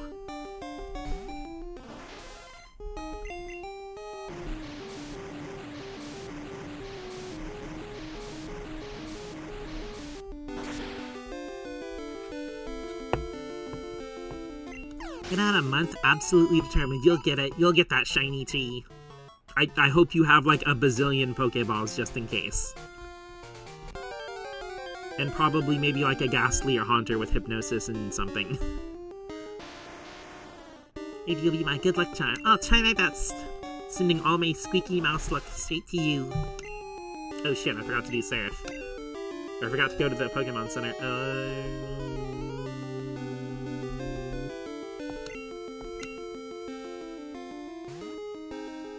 Okay, Mellow Cream, I believe in you. Don't throw rocks at my ghost, please.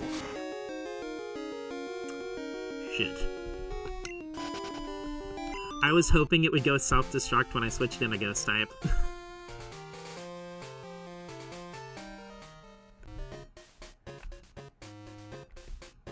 Because, like, anytime I try to, like, switch train anything down here, the Gravelers will always self-destruct on whatever I send in, and it is super obnoxious.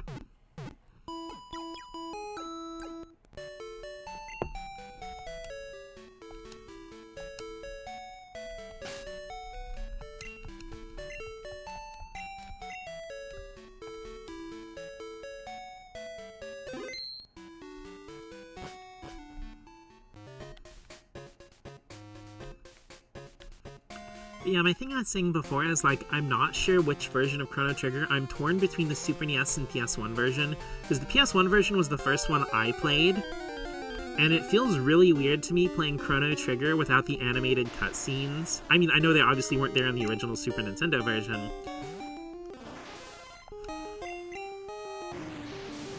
but it's like, to me, they're an important part of Chrono Trigger. I probably will end up going with the Super Nintendo version just because that's the original Chrono Trigger experience. I've actually never finished it on Super Nintendo before. Most of my playthroughs have been of my PlayStation 1 version because that's just the version I had. Well, I still technically have it.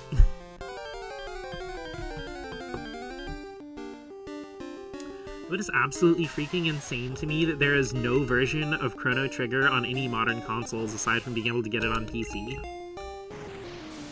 Like, Chrono Cross is available on every modern console. Bounce between Super Nintendo and DS. I don't hate it or anything, but I have a mild distaste for the DS version.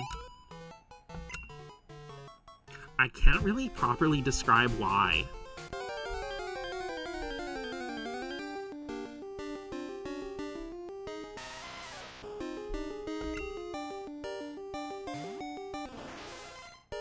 I mean, it very definitely still is Chrono Trigger. Maybe I'm too picky about the menus. Where are you hunting? I'm not particularly hunting anything. I'm not really shiny hunting. I'm just trying to get all the Pokédex filled up.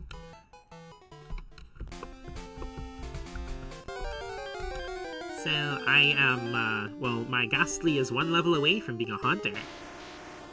And I'm kind of rotating my Pokemon around to get them all leveled up and trained up.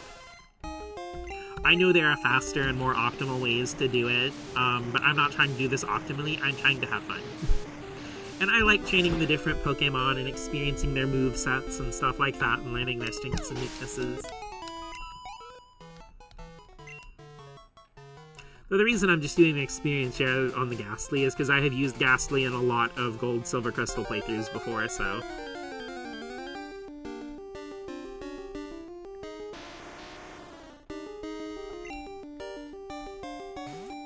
Because, I mean, Ghastly's basically like a free ticket to making Pokemon way easier to catch in Gold, Silver, and Crystal. Because, like, really early on, you get Mean Look, Hypnosis, and Nightshade, which Nightshade can cut a Pokemon's HP by, like, a fixed amount. Come to think of it, it might be handy to have Mellow C leveled up. I might keep him, like, hanging around. That way when I run into... Well, I've already caught Raikou. But you're hunting an empty spot for your decks. Oh, yeah, I'm sorry. I should have been more specific. I apologize. No, I'm more just, like, leveling up and stuff. There are still a few I need to go catch for the decks, but most of them are in the, Whirlpool Cave where Lugia is hanging out, and I'll probably go grab them whenever I decide to make an excursion to finally go get Lugia.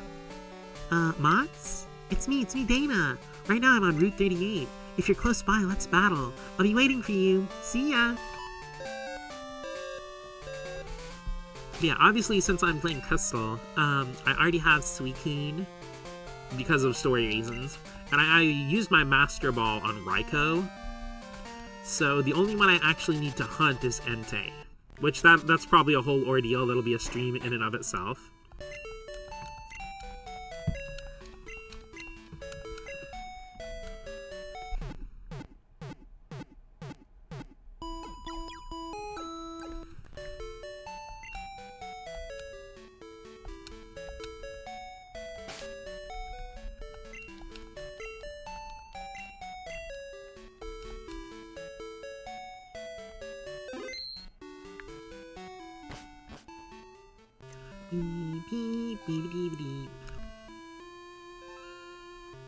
Let's go battle Dana. Yeah, I'll probably have like a dedicated Entei hunting stream at some point. I kind of tried to do it in one stream, but I just like... He was freaking messing with me the entire time, like going to... Every time I switched routes, he would like be on the opposite one. And then when I kind of like went around to finally get him cornered, he went like halfway across the map, and I'm like, yeah, I'm not doing this. You're really late, but I'm eager to get going. Oh wait, I need to get Starmie out of the lead position. Uh-oh. Because Dana starts with an Ampharos.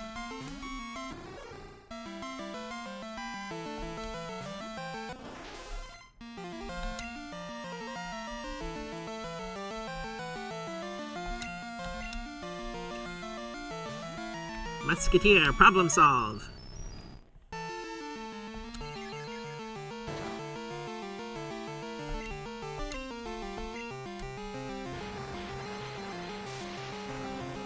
Oh yeah, really interesting thing I learned about Tri-Attack on stream. Tri-Attack is the only attack in the game, at least in Gold, Silver, and Crystal, can burn fire types. Because I was fighting an enemy Porygon, and it used Tri-Attack on my Growlithe, and it actually burned it. Because the thing is, like, I know they found out not too long ago on... Because someone was researching it on Smogon, is that secondary effects won't apply to a Pokemon of the same type as that attack. So, like, for example, if you Body Slam, like, a Persian or a Tauros or something, it could never be paralyzed by Body Slam specifically. So fire types aren't actually immune to burns in Gen 1 and 2, but they can't be burned by a fire type move. But it's just that Tri-Attack in Gen 2 is the only non-fire type move that can burn. Because I actually have a clip, like, on my channel of my Growlithe getting hit by a Tri-Attack and getting the burn.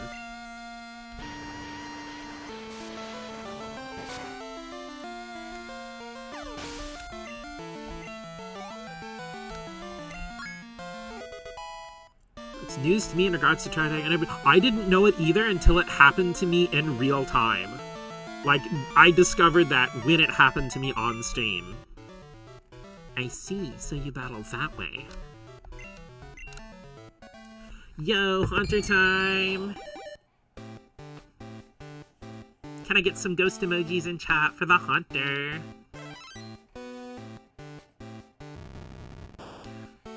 Hand in hand. Mellow C evolved into Hunter. Also, Stuart, since you knew, all of my Pokemon in this playthrough are named after, like, snacks and candy and stuff. Mellow C is short for Mellow Cream Pumpkin, since it's, you know, a Halloween snack.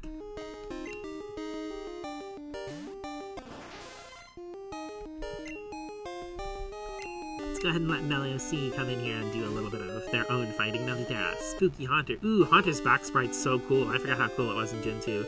Musketeers that has multiple levels, right? Because there's like 3 of him. I don't think I have anything I can hit this rat with. Uh-oh. We will now sit here staring at each other. I admit, I am very proud of the nickname for my Magneton. I will pat myself on the back for that one.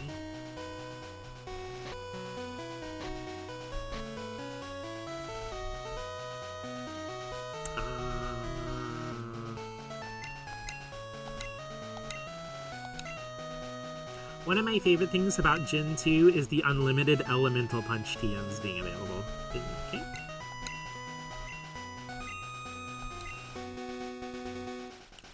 Wait, do I have to evolve to Gengar to be able to learn the elemental punches? You gotta be kidding me, bro.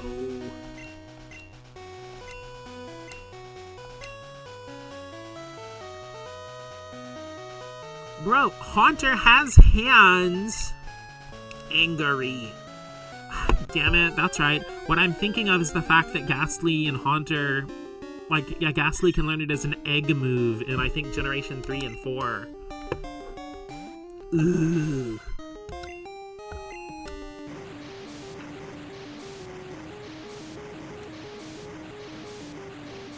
It was a great day when I learned how thoroughly the elemental punches break Gen 2. It's so, like, dude, Thunder Punch Typhlosion is such a joy.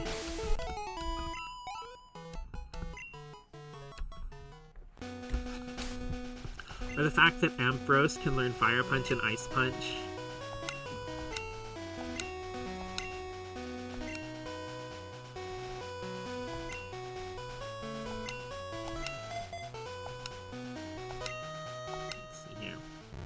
I kind of want to keep Mellow Cream on the team and level him up, because he's probably going to be my dedicated Entei hunter. Though you can't actually mean look the legendary beast,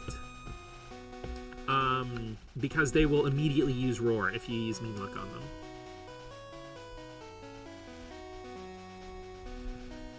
Didn't realize it until the Virtual Console release. That was one of my favorite things, but again, that also comes down to what I mentioned before about Stadium 2 basically having a full Pokédex strategy guide for the Gen 2 games. So the minute I saw that, I'm like, used 2 3DSs to get an Alakazam and went to town. Hell yeah, dude. Oh, actually, really fun thing you can do. You can do it with 2 3DSs, or if you have the original Game Boy games working with a link cable. But you can trade a Pokemon from Gen 2 back to Gen 1. But the Pokemon has to be a Gen 1 Pokemon, and they have to know moves that existed in Gen 1. However, there's an asterisk there. They don't have to be moves that the Pokemon could normally learn in Gen 1. So, like, for example, if you took your Gen 1 Alakazam, sent it to your Crystal, well, you know, let's say your Alakazam, like Blue or whatever, sent it to Crystal, you could teach it Fire Punch, Ice Punch, and Thunder Punch, and then send it back to your Blue version. And it would be able to keep those 3 moves. Because the thing is, Electabuzz, Magmar, and Jinx learn the elemental punches in Gen 1, but they're the only Pokemon that normally learn them besides Hitmonchan. So even though you couldn't normally get, like, Alakazam or Gengar with those moves, you can still trade them back to Gen 1 because that is a Gen 1 Pokemon with moves from Gen 1.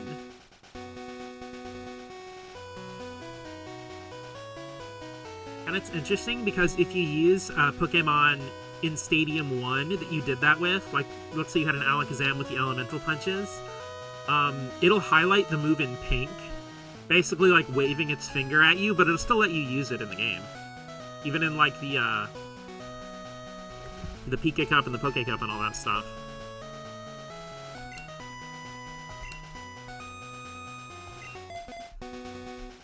Actually, what is your moves looking like right now, Pocky?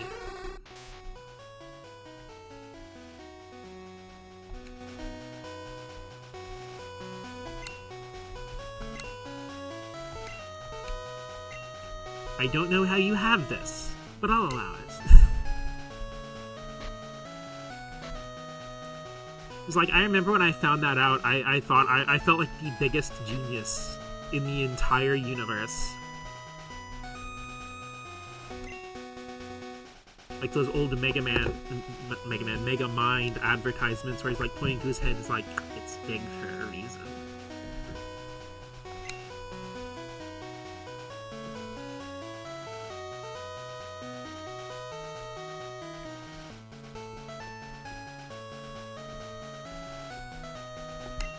I can't have Ice Punch Haunter, but I guess I can have Ice Punch Jazzy.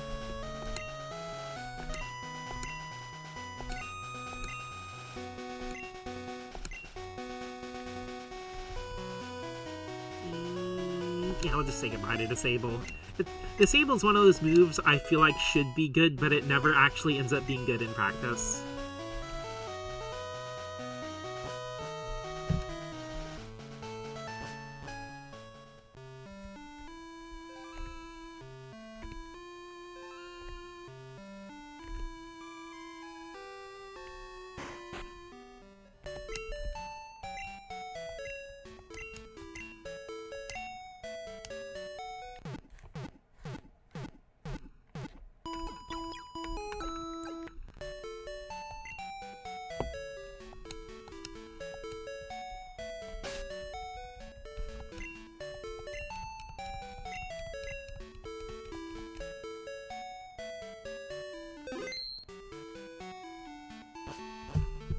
Back to Goldenrod to go buy another Ice Punch.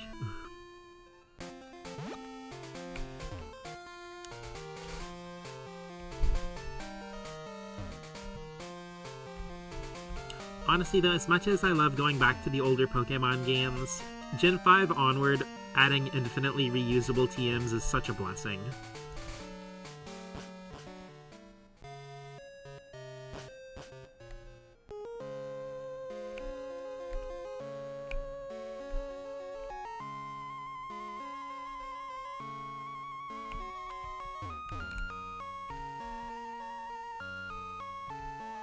National Park is such a wonderful little area. Not only does it have amazing music, but I always loved Gen 1 and 2 having the little dancing flowers.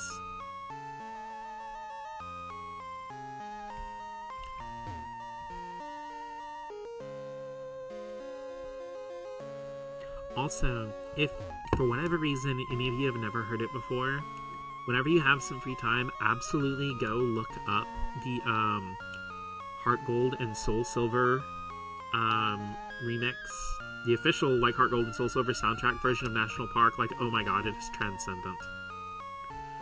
I am one of those people of the very rare variety that I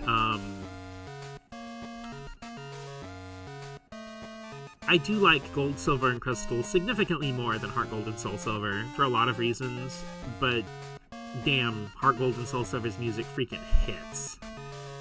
Is a band playing National Park at the lobby of Magfest venue? Oh, that sounds amazing.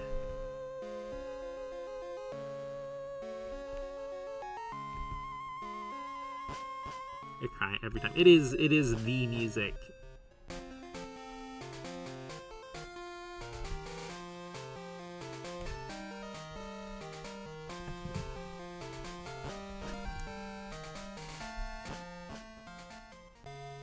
Going to buy an Ice Punch, going to buy an Ice Punch, trying not to forget what I'm doing in mid-action. Oh yeah. Going to the TM floor to buy an Ice Punch. Please don't forget to go buy an Ice Punch.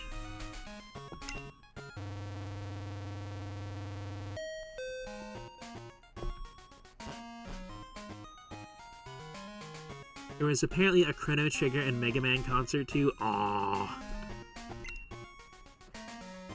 Yeah, whenever I do stream Chrono Trigger, like, probably at least a third of the playtime is just going to be us stopping and listening to the music.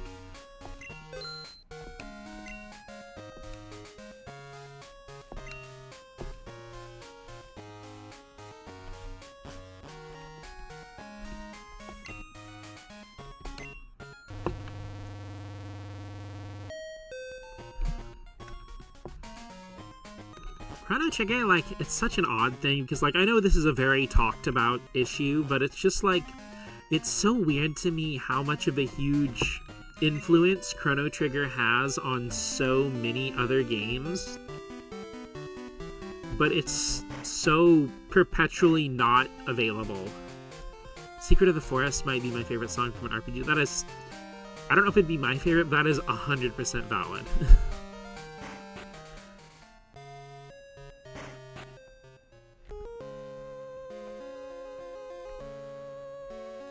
But it's like, I feel like 60-70% of the indie RPGs in existence are either inspired by Chrono Trigger or Earthbound, or maybe both.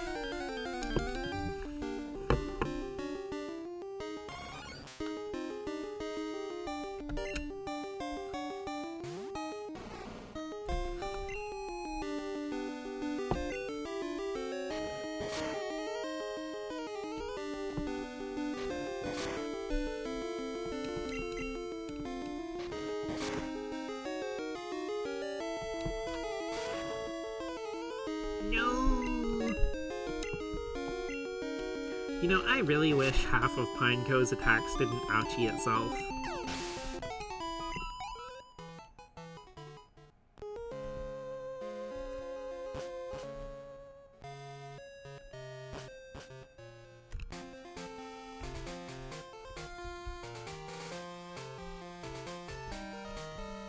Oh yeah, interesting little thing. The Pokemon in this little patch of grass in Crystal will probably still be like a level 3, 4-ish. Because the thing is, the Pokemon are much closer in level to, like, the area right there above Echoteak or the National Park in Gold and Silver. But the thing is, unlike Gold and Silver, if you go over to here, this patch of grass exists. And you can get to this patch of grass right when you get to Violet City. But the thing is, since they're technically on the same route, even though they're separated by Sudowoodo initially,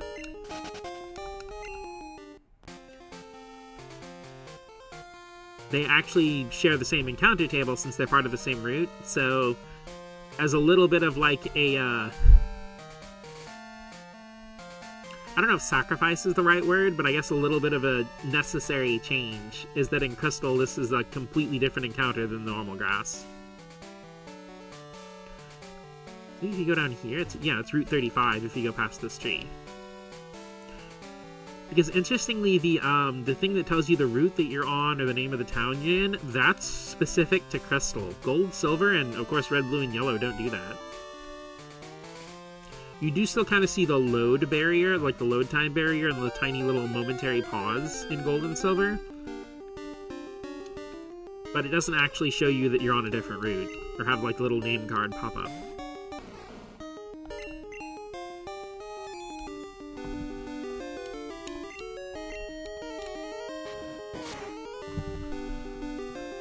Also, interesting thing here, 7th, because we were talking about Secret of Mana and Chrono Trigger and stuff earlier. And like I said, this is more something of my, like, you know, the detective guy sitting in the car, I can't prove it meme. But I do know one thing that is a fact is that Secret of Mana's development name, like one of its development code names, when it was going to be a game for the Super Nintendo CD, was Chrono Trigger. And I think that Secret of Mana ended up getting split off into 2 games. And the most obvious thing is if you put Randy and Prim from Secret of Mana side by side with Chrono and Marl, it literally just looks like they asked Toriyama to redesign Randy and Prim.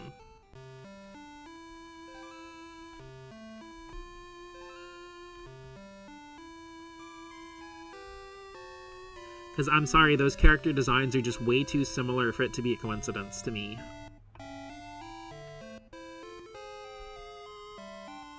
Also, thank you so much for the follow, Sewer Grease. I think I missed the pop-up. I was kind of in the zone. I apologize. But thank you so much. I appreciate it. Welcome to the Squeak Squad.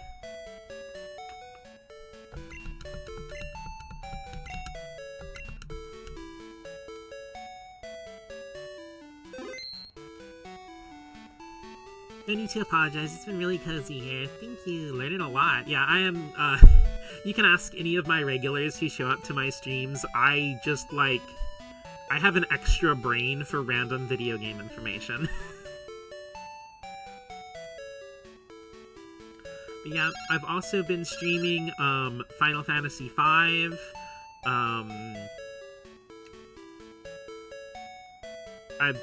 we've actually beaten Mega Man 1 and 2, and Castlevania Aria of Sorrow and Dawn of Sorrow on stream. There's definitely going to be more Mega Man and Castlevania in the future. Like I said, I plan on doing, like, pretty much all the Final Fantasies eventually, and Chrono Trigger and Mario RPG. Well, okay, not the online Final Fantasies. I'm not going to play 11 or 14, but, you know, like the single-player numbered ones and stuff. And maybe a few spin-offs.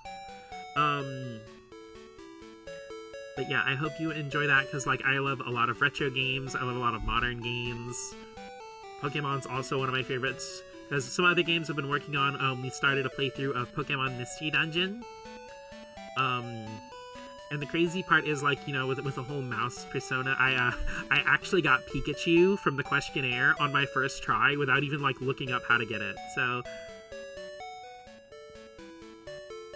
verified mouse, even by the first Pokemon Mystery Dungeon. Yeah, we're working on that. I did the Dragon Quest VII Reimagined demo a couple days ago. Oh, it's me, Alan. I've studied quite a bit since then, and I've gotten a lot better. I'm hanging out on Route 36. Can you come down for a battle? See you later.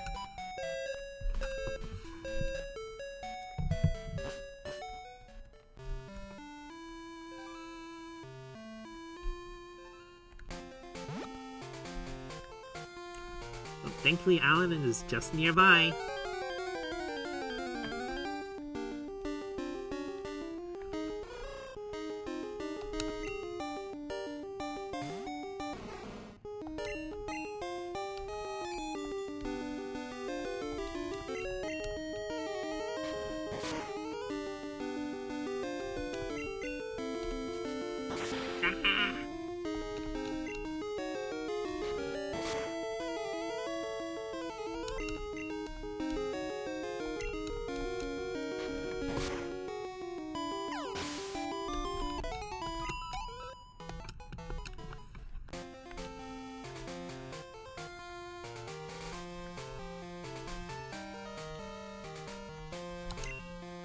I waited around for you. I'm thoroughly prepared today.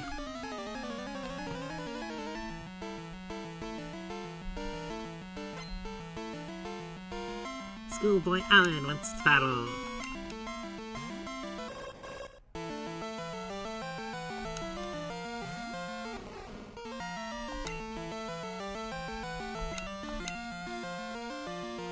Musketeers, solve all my problems for me. Problem solved using magnets.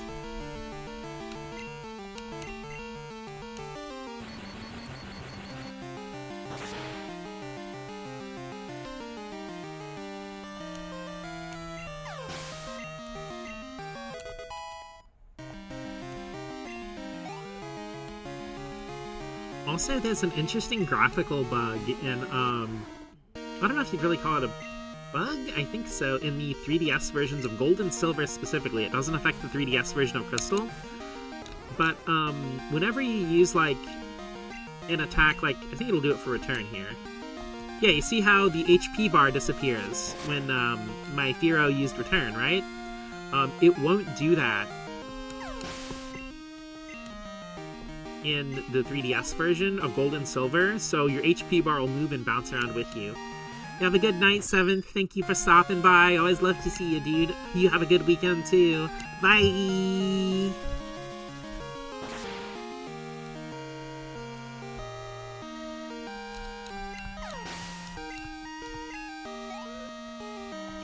Also, I waved even though I have no camera or model on screen.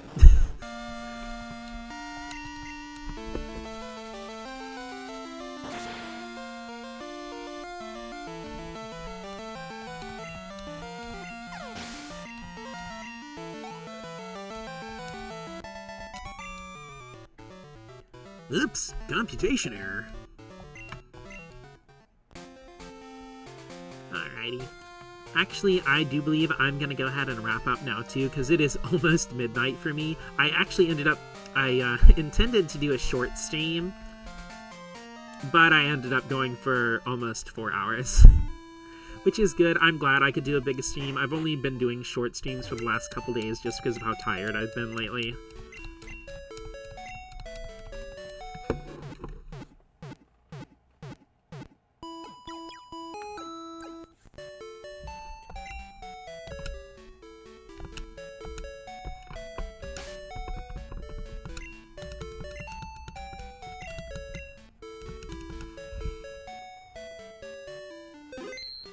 I will go ahead and wrap it up here. Thank you so much, everybody, for coming by, hanging out, chilling with me while we play some Crystal. Thank you, Sewer Grease, for the follow. I hope you can drop by more and you enjoy the other games we play, too. Good luck on that Soda Widow.